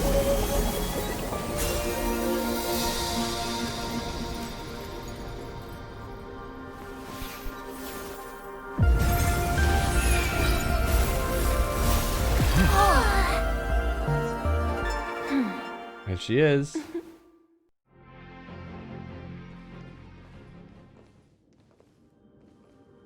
Hello, guests from the Astral Express. Nice to see you again. Thank you for your gracious hospitality, Madame Pearl. I understand there was a minor incident in the lower lobby involving someone impersonating a Perlux employee. I hope it didn't spoil your enjoyment. No, it increased at TBH. We're fine. Don't worry about us. But how are things with you? Did you lose any valuable tech? Blueprints? Or top secret information? No, Perlux's data firewall remains untouched, and all assets under security network surveillance are intact. The only change is an additional expense claim under my employee ID. Never mind. I can make a preliminary assessment that this was the result of someone's momentary impulse. Lately, mishaps have been piling up, like dark clouds before a downpour, casting shadows of uncertainty over my plans. Could you be referring to the Herald of Death? 33 citizens were found dead in the Dovebrook district. 33 now? In addition, an IPC specialist assigned to negotiate the purchase of a mask of elation died in an unexpected incident. This party has made overt threats to public order and is clearly challenging the IPC. My intuition tells me this is only the beginning. Managing capital and managing a corporation share one thing in common. That is, an aversion to risk. and a pursuit of stability, and I bear both responsibilities. As the executive officer of Plane Arcadia, I bear an inescapable responsibility for the safety of this world. As one of the 10 Stonehearts, I hope to bring the Phantom Moon Games to a swift and safe conclusion. Rather than staging another dangerous battle, like what happened at Graphia Academy, I hope the supplicants can show the people of this world miracles of joy and happiness, instead of sorrow and rage during the Phantom Moon Games. Therefore, I'd like to hear the Express's request. Trailblazer, please, tell me. What's your ultimate goal for joining the Phantom Moon Games?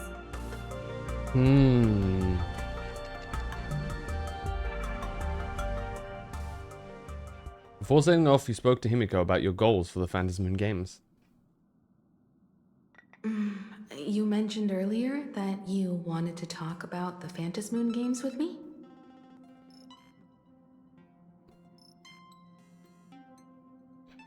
About the Phantom Moon Games, about our final request. I'd like to talk about our ultimate goal for participating in the Phantom Moon Games. Got something in mind? I think the rules and rewards for the Phantom Moon Games are a little too vague. That's exactly what I thought when I joined the games 15 years ago. These games allow supplicants to do anything, good or evil. As a result, everything that unfolds in the course of these games exists beyond control. What's more vague is what can winners do when they share the power of the elation. According to legends and historical records from Ahatopia, victors typically first witness the manifestation of Aha themselves. Aha. They listen to the Big tin victor's can, wishes spare pulls? Nah, I and gotta grant them save. permission to use their power. What's up, Yule? How'd your pulls go? The applications of this power seem to be boundlessly vast. When faced with countless choices, the situation becomes even more thorny than having no choice at all. Sometimes I wonder, if we had agreed to become the leader of the Anti-Destruction Alliance, how would this trip have turned out? I want Aha to be the leader. If I win, I'll give up sharing Aha's power and ask them to be the leader of That's the an Anti-Destruction insane plan. That's such a hilarious idea. I can totally picture it. I'm being dead serious. I get it. That's actually a brilliant idea. To begin with, this is far more meaningful than taking up a god's authority and squandering it freely for a single minute. Secondly, placing an Eon on the righteous cause of opposing the universe's greatest threat is something neither the IPC nor the god itself could reasonably object to. Finally, this would also help us avoid the risk we currently face, cooperating with the IPC while remaining wary of being drawn into its ambitions during the operation of the Anti-Destruction Alliance. If we handle the negotiations well, perhaps Aha could stand behind the Astral Express, just like our cooperation with the Xianzhou, where we could maintain distance from one another while offering support from afar. The only question is, will Aha agree? Don't worry about that. From what I know about them, they'll agree. Okay, Bom Bom. What kind of god of games would they be if they broke their own rules? Besides, they still owe the Express a debt. Is this? This is their IOU for the Express debt from when they were traveling with Akavilli, complete Crazy. with their signature and seal.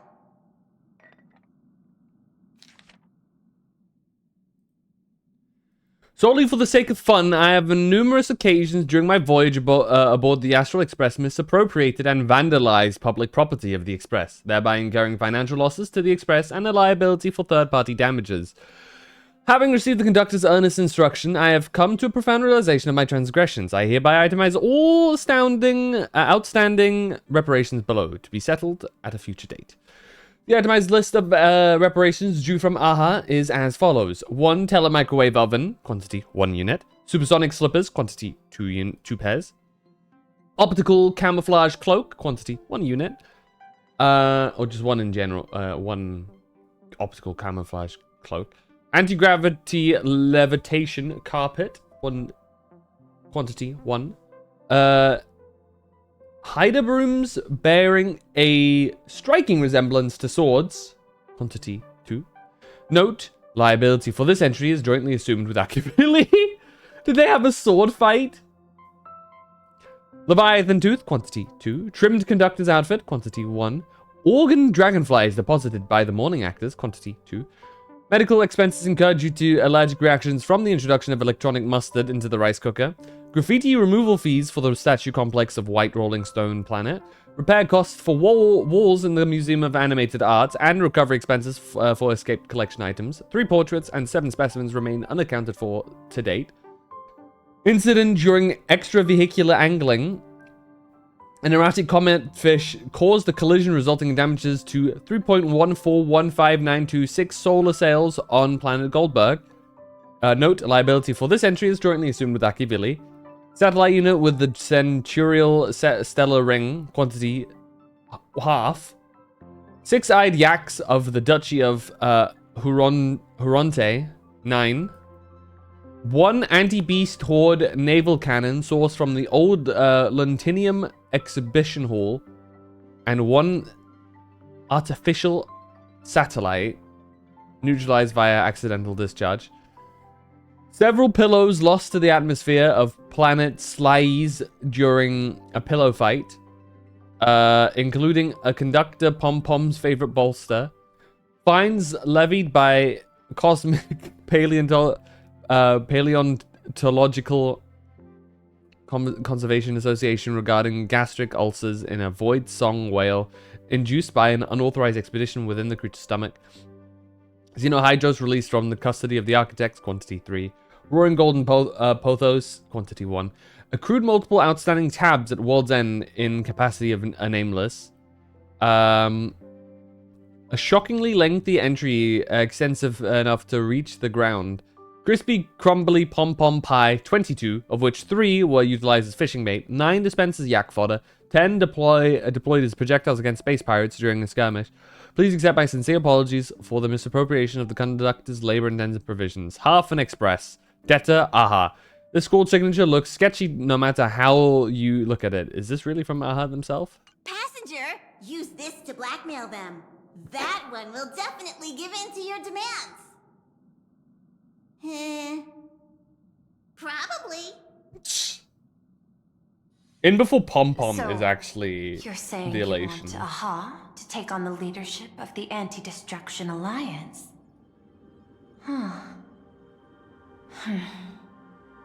Logical extrapolation. Failed. Success rate indeterminable. This peculiar proposal nearly brought my thought process to a halt. This request is far too lacking in structure, yet within an irrational context, it seems to conceal a certain kind of logic. If the universe is the master of Elation's playground, then they should do something about this playground that's about to be destroyed. As expected of the Trailblazer, your thinking is so out of the box. I've learned something today. What's that? However, I don't think you stand much of a chance in the games, because I've joined as a supplicant. I don't see how that lowers my chances.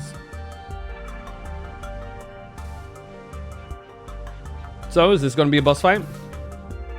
Not a single rule in the Phantasmoon games requires supplicants to engage in combat, so there's no need for hostility between us.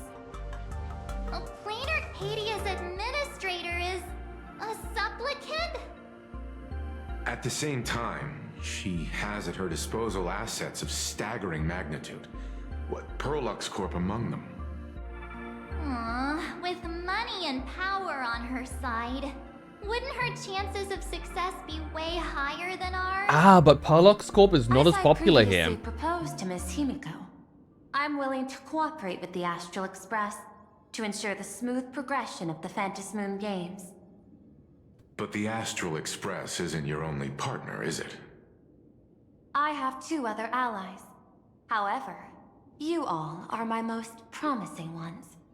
Once the Astral Express joins, it will maximize the safety and success of this Ionic game.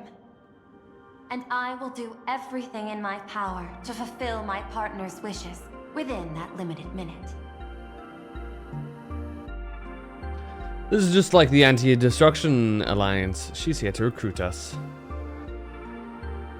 As we told you before, our strategy is to become a sail, advance and retreat together. The Astral Express is not a lone supplicant, since we have our own allies in the games. An ally like Sparksy? It's true that you defeated her and took her mask, but given her typical decision-making style, Sparksy isn't exactly what you'd call a Yeah, she isn't aware of all of the cards in her hands.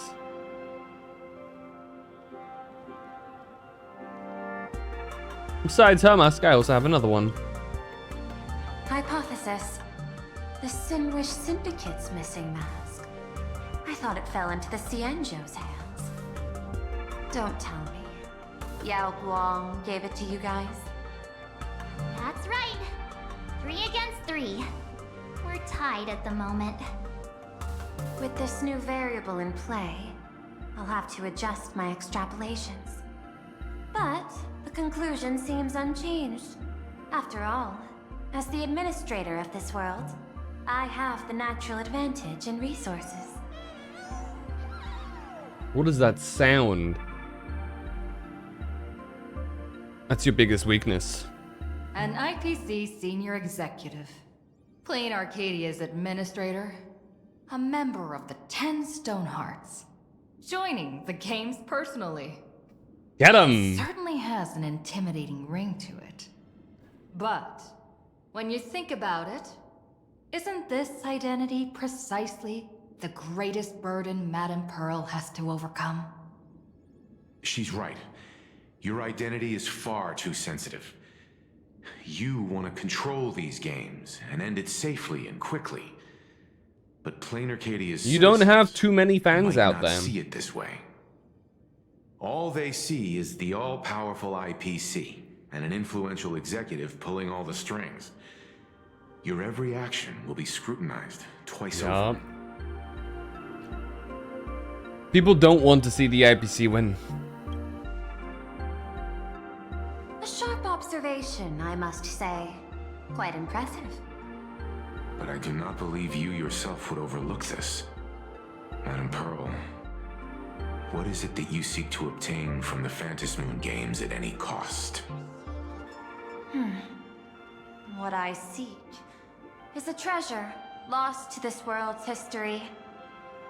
I want to recreate Graphia's divine art of imagenesis. Does that have something to do with painting? Hard to believe, no? My birth originated from the theme assigned by the celestial differentiator of planet Scrulum. Art. At first, I was nothing more than a machine that imitated human paintings. For an Intellitron, generating works of art is no great challenge. Day after day, I studied.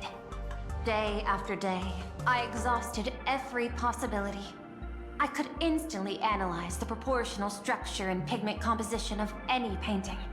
I could precisely reproduce every pixel of Graphia's masterpieces. Yet I could not create as she did. Graphia's ultimate creation was establishing the world in canvas at the end of the Phantom Moon. Why did he give us that nod? I want What's he to planning? understand her thoughts at that moment and touch the essence of creation. Is this your personal pursuit? Or the IPC's demands on this world? Both. The IPC's point of view is far more pragmatic. The world in canvas is a dimension that can shield us from the Antimatter Legion's warfare. And they've always been eager to master this technology. Unfortunately, it seems we can't convince each other to back out for now. Then, I have another proposal. Why don't we shift our perspective and turn our attention to those two supplicants who haven't surfaced yet? These two individuals' objectives are unclear, and their abilities remain a mystery. If left unchecked, we might see a repeat of the Herald of Death tragedy. I have a cooperation proposal that could help us gather intelligence on them, and I'm willing to share this piece of information with you all. I'm guessing that doesn't come for free, right? That is correct. But all you need to do is sacrifice a tiny sliver of your reputation. Before we move on to the details of our cooperation, would you like to take a short break and have some tea to wet your whistles? Or shall we continue?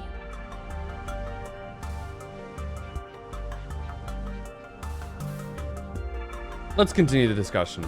I was thinking of having Perlux Corp host an expo for the Astral Express. As for the name, how I remember this from the trailer. Star Rail Fest. Right. Star Rail Fest? You mean hosting a Fluffy Across the Blue convention? Correct, but not entirely. The Fluffy is well known in this world, so it's a good collaboration element. But what I want is an unprecedented Astral Express exhibition, with the Fluffy being just a small part of it. The real stars of this grand event will be you, the Express crew. You'll be there in person to meet the people of this world. Are you trying to use this exhibition to lure those two unidentified supplicants out of hiding? Huh? What if they're up to no good?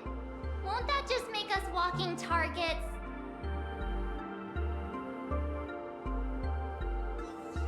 What's in it for us? You willing to hand over the advantage to us?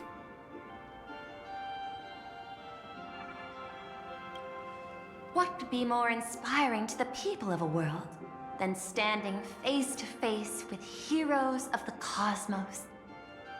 That's an enormous amount of wish power, and the Astral Express is the very source from which this wish power originates. Why would you hand this to us? We can create a miracle for all to witness in Arcadia devoted to the legends of heroes. I'll also get Full Wish TV and other mainstream media outlets involved for promotional cooperation. And in return, wish power will flow to you. Of this, I have no doubt.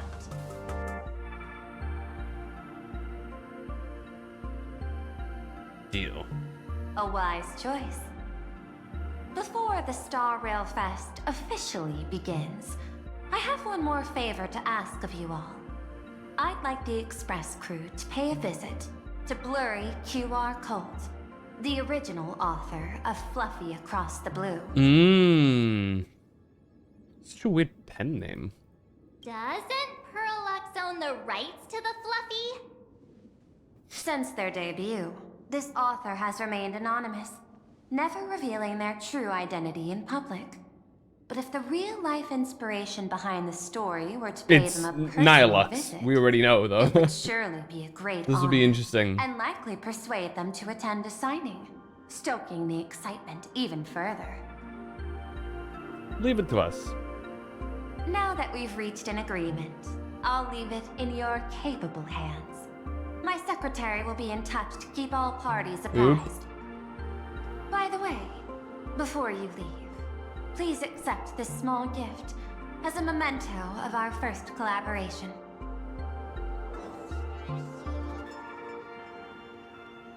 Ah. This is Aventrine's chip? I've studied in detail the records of my colleagues' interactions with partners in Penacony. Wait, I just realized she's so small. Inspired by Her looking up is actually kind of cute. Of giving small gifts that symbolize good fortune. So please, keep this chip with you as a symbol of good fortune for our future cooperation. Take care, everyone. Well, we'll be on our way then.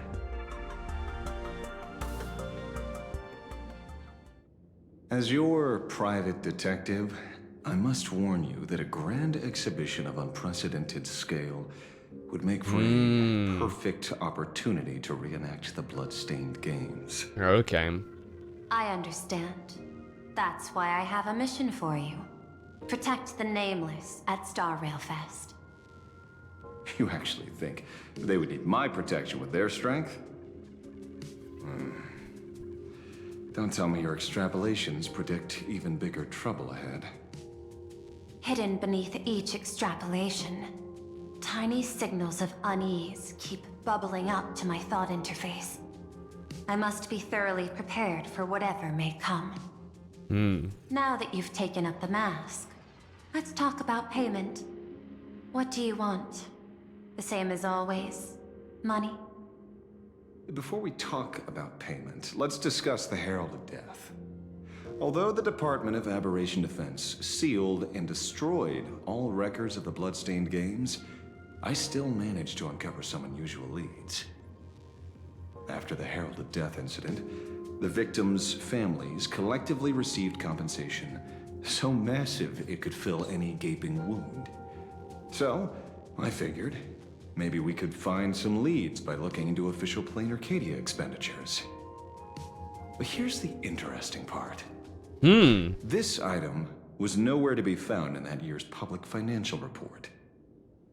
Care to guess whose books this money went through? It was you, the omnipresent IPC. To be precise, it was the IPC's technology department that paid this astronomical compensation.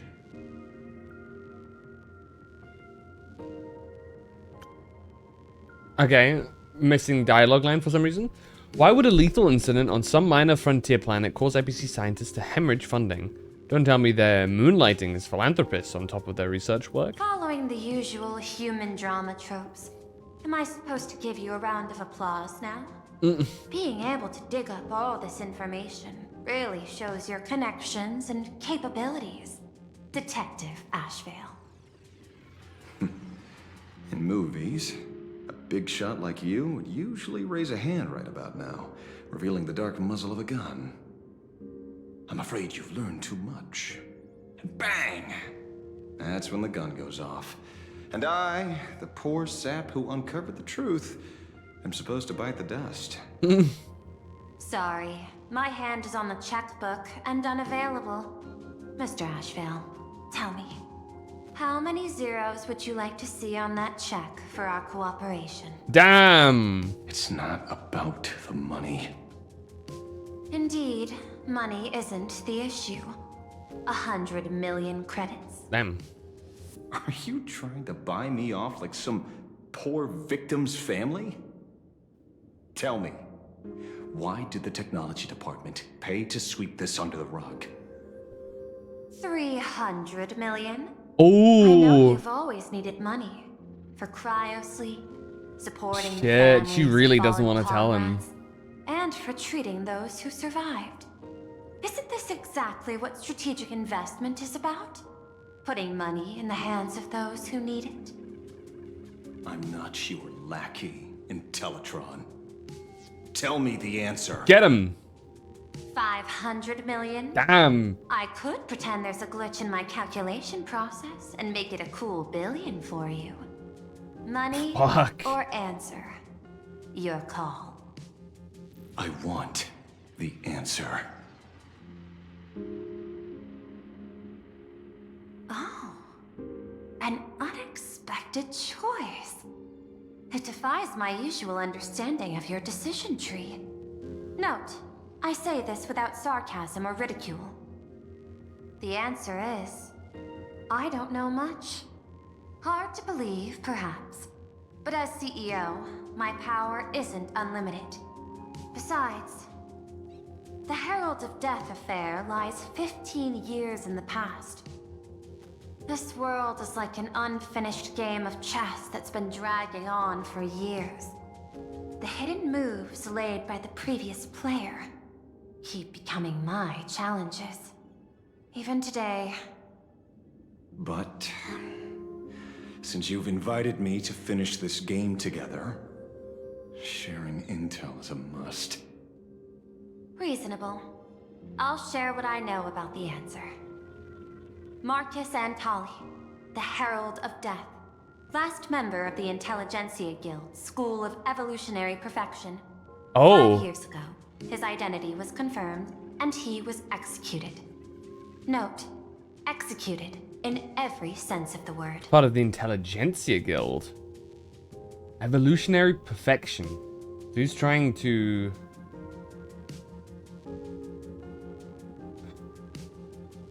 I guess he's trying to, cause some form of evolution through this. Through the murders he committed. Miss Yabali, head of the technology department, took possession of his belongings. And even I don't have the clearance to access those records.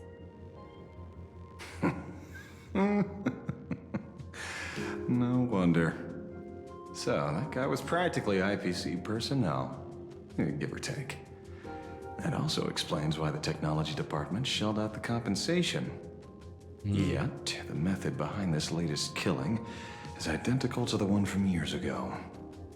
If the Herald of Death is truly dead... A serial killer coming back from the dead is the least of our worries. Even if a serial killer does come back to life, he's still just a serial killer who's been shut out of the Ionic game. What's more concerning is this. Someone wants to exploit the legacy of the Herald of Death. Miss Yabali took away everything that man left behind, except for the fear he instilled in the people of this world. And during the Phantasmoon Games, not only can miracles trigger wish power, but fear too. Based on my extrapolations, the appearance of this new Herald of Death might mark the beginning of the festival spiraling out of control. No wonder you're in such a hurry to end the games. Mr. Ashvale, I've always respected you. But right now, I need to rely on your strength even more.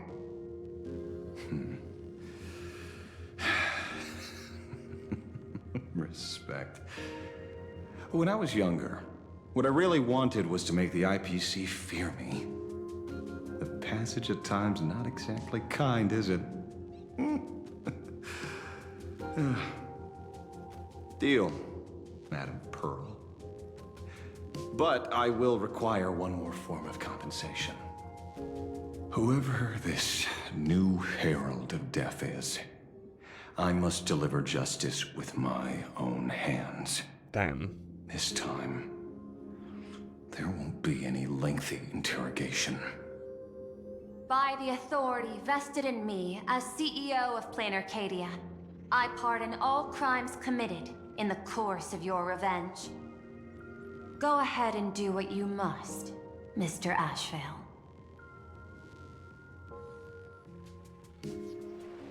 Sometime later, somewhere in Dimension City.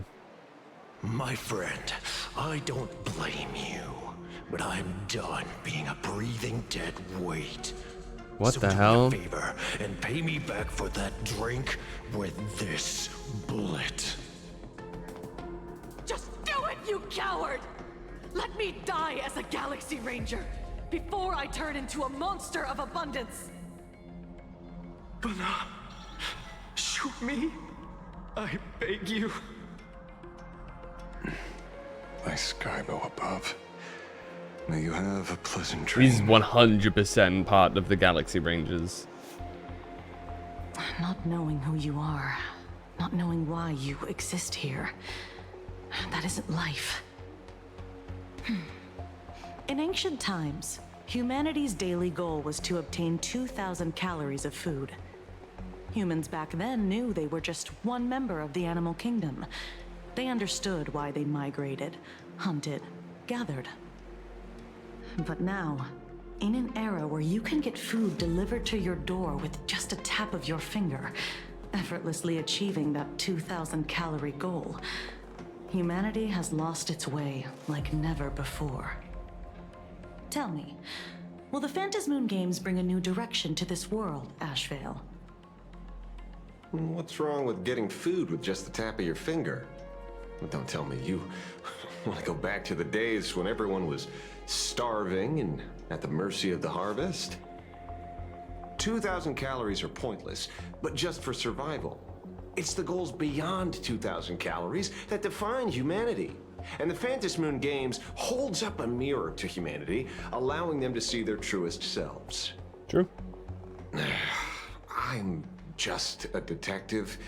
Ask me such a profound question again next time, and I'll charge extra. My apologies. I just heard you joined the Phantasmoon Games and couldn't resist asking for your thoughts.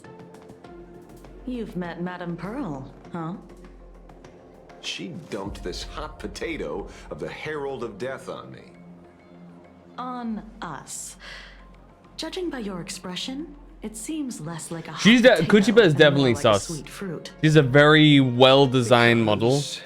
I have a lead now. For somebody that's not playable. I think the key lies in the word that we know of. To prevent copycats, you kept the Herald of Death's modus operandi from 15 years ago under wraps. Which means... There's only a few people who could reproduce this killing method with such precision. The investigators from the Security Bureau and the Department of Aberration Defense at the time, and those directly involved in the Herald of Death case. Detective Kuchiba, I've heard that you've devoted considerable time to researching the crimes from the Phantasmoon Games. So, I'm the prime suspect now. Is that it? Just a bit of minor deduction. After all, murderers always love to return to the scene of the crime. Isn't it coincidental that you happen to be standing right before my eyes? That's not deduction. It's a conjecture at best. As for investigating those two categories of suspects, we've been doing that for a long time already. It's been 15 years. The relevant people and the victims' families have all gone their separate ways. Tracking them down now won't be easy. Yeah. After losing their loved ones in such a cruel way, their hearts were shattered. Many couldn't bear to stay in Dovebrook District and chose to move away. I remember seeing that in the case files. It's sus, bro. They even formed a mutual aid society for the victims. I wonder, after all these years, have they managed to heal the wounds in their hearts? Maybe they have. After all, they go by a new name now. The Research Society of Happy Smiles. Ah, you mean that charity with the slogan, Healing Smiles, Healing Arcadias? Before he died, Costide mentioned that group to me. He said quite a few young people in the gang left without looking back, just to join them. So I thought, maybe we should start by looking into their rivals. Marvel rivals? The Research Society of Happy Smiles, huh? A charity that helps people escape their pain and find happiness, offering free counseling, medical care, all of that good stuff. Sounds like they've turned over a new leaf. How could you call them rivals to the underworld? I dug a little deeper into them. Is it? And found something Is it that happiness surgery thing that we saw one of the side quests be about? Dug up something interesting, right? You don't have to say it like that. Okay. Mr. N dug up something interesting. Have you heard the name of the sponsor behind the Research Society? Her name's Full Wish. Full Wish? That name rings a bell. Wait, isn't she the boss of Full Wish TV? I think she was one of the survivors of Graphia Academy too. This is getting a little too coincidental. Just like every case you've accidentally cracked before. Mr. Ashvale, should I compliment your keen instincts or your incredible luck? Luck's a part of a detective's toolkit, too. Anyway, whether Foolwish is guilty or not, we won't know until we look into her. That's why I asked you here. Dovebrook District New Life Project.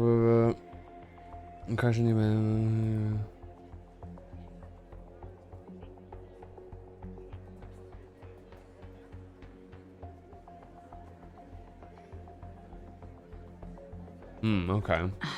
Dovebrook District New Life Project.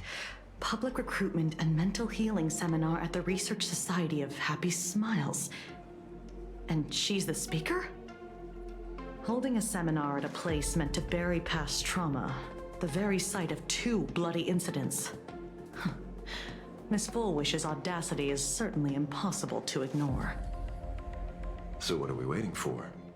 It's time to drag Dovebrook District's old skeletons out into the light. Are you talking? Yeah. Okay. I'm almost there. Unfortunately, I want more happiness. I have to leave it there.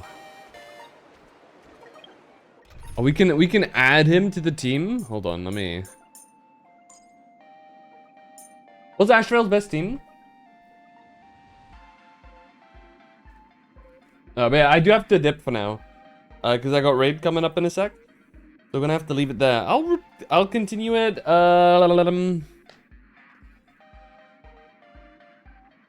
We'll have to continue a little bit later. Unfortunately. Sunday, huh? Okay, that's fine. We have E1, S1 Sunday anyway, so that works. GB and you. That's sweet. There you go. Sunday. GB, you. There you go.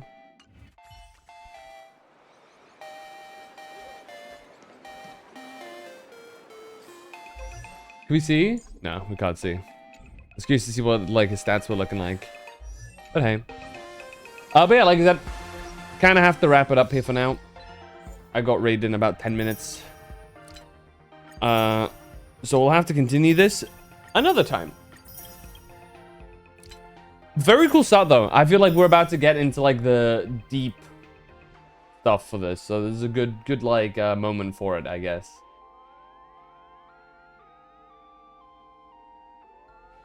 So, there you go.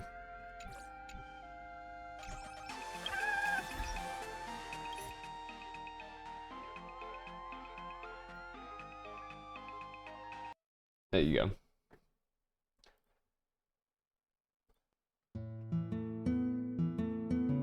Let's wrap it up here. Now, where do we head over to? Is anybody live yet? Any of the broskies live? No, doesn't look like it.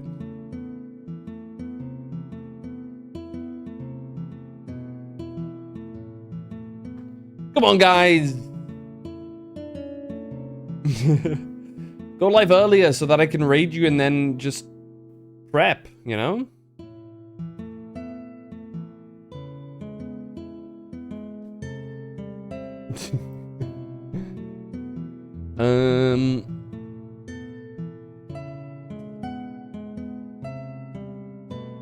I do gotta prep now, and I don't want to go through a raid right now, so I'll just leave it there.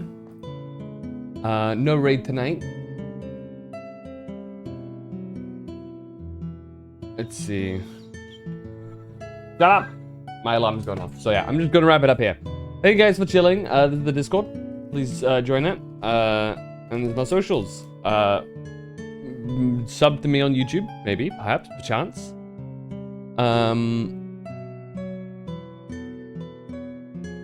And yeah. Let me see here.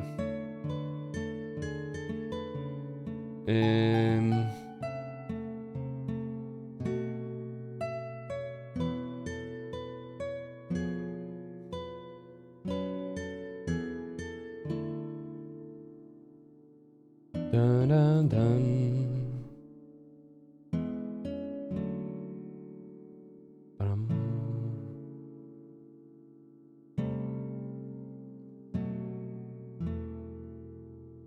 Alright. That's gonna be about it from me. Somebody me on YouTube, maybe? That's where I have a lot of my stuff. Usually that's where my VODs get uploaded to, in case you missed stuff. Twitter's not as important. I don't really post too much on Twitter. But yeah, join the Discord if you want to make sure you want to catch more streams. That side, we're not gonna raid out. I'm just gonna wrap up the stream here because I gotta get ready for raid. But I'll catch you guys on a Friday. Until then, stay safe, love you dudes, and as always, have a good one. Bye bye.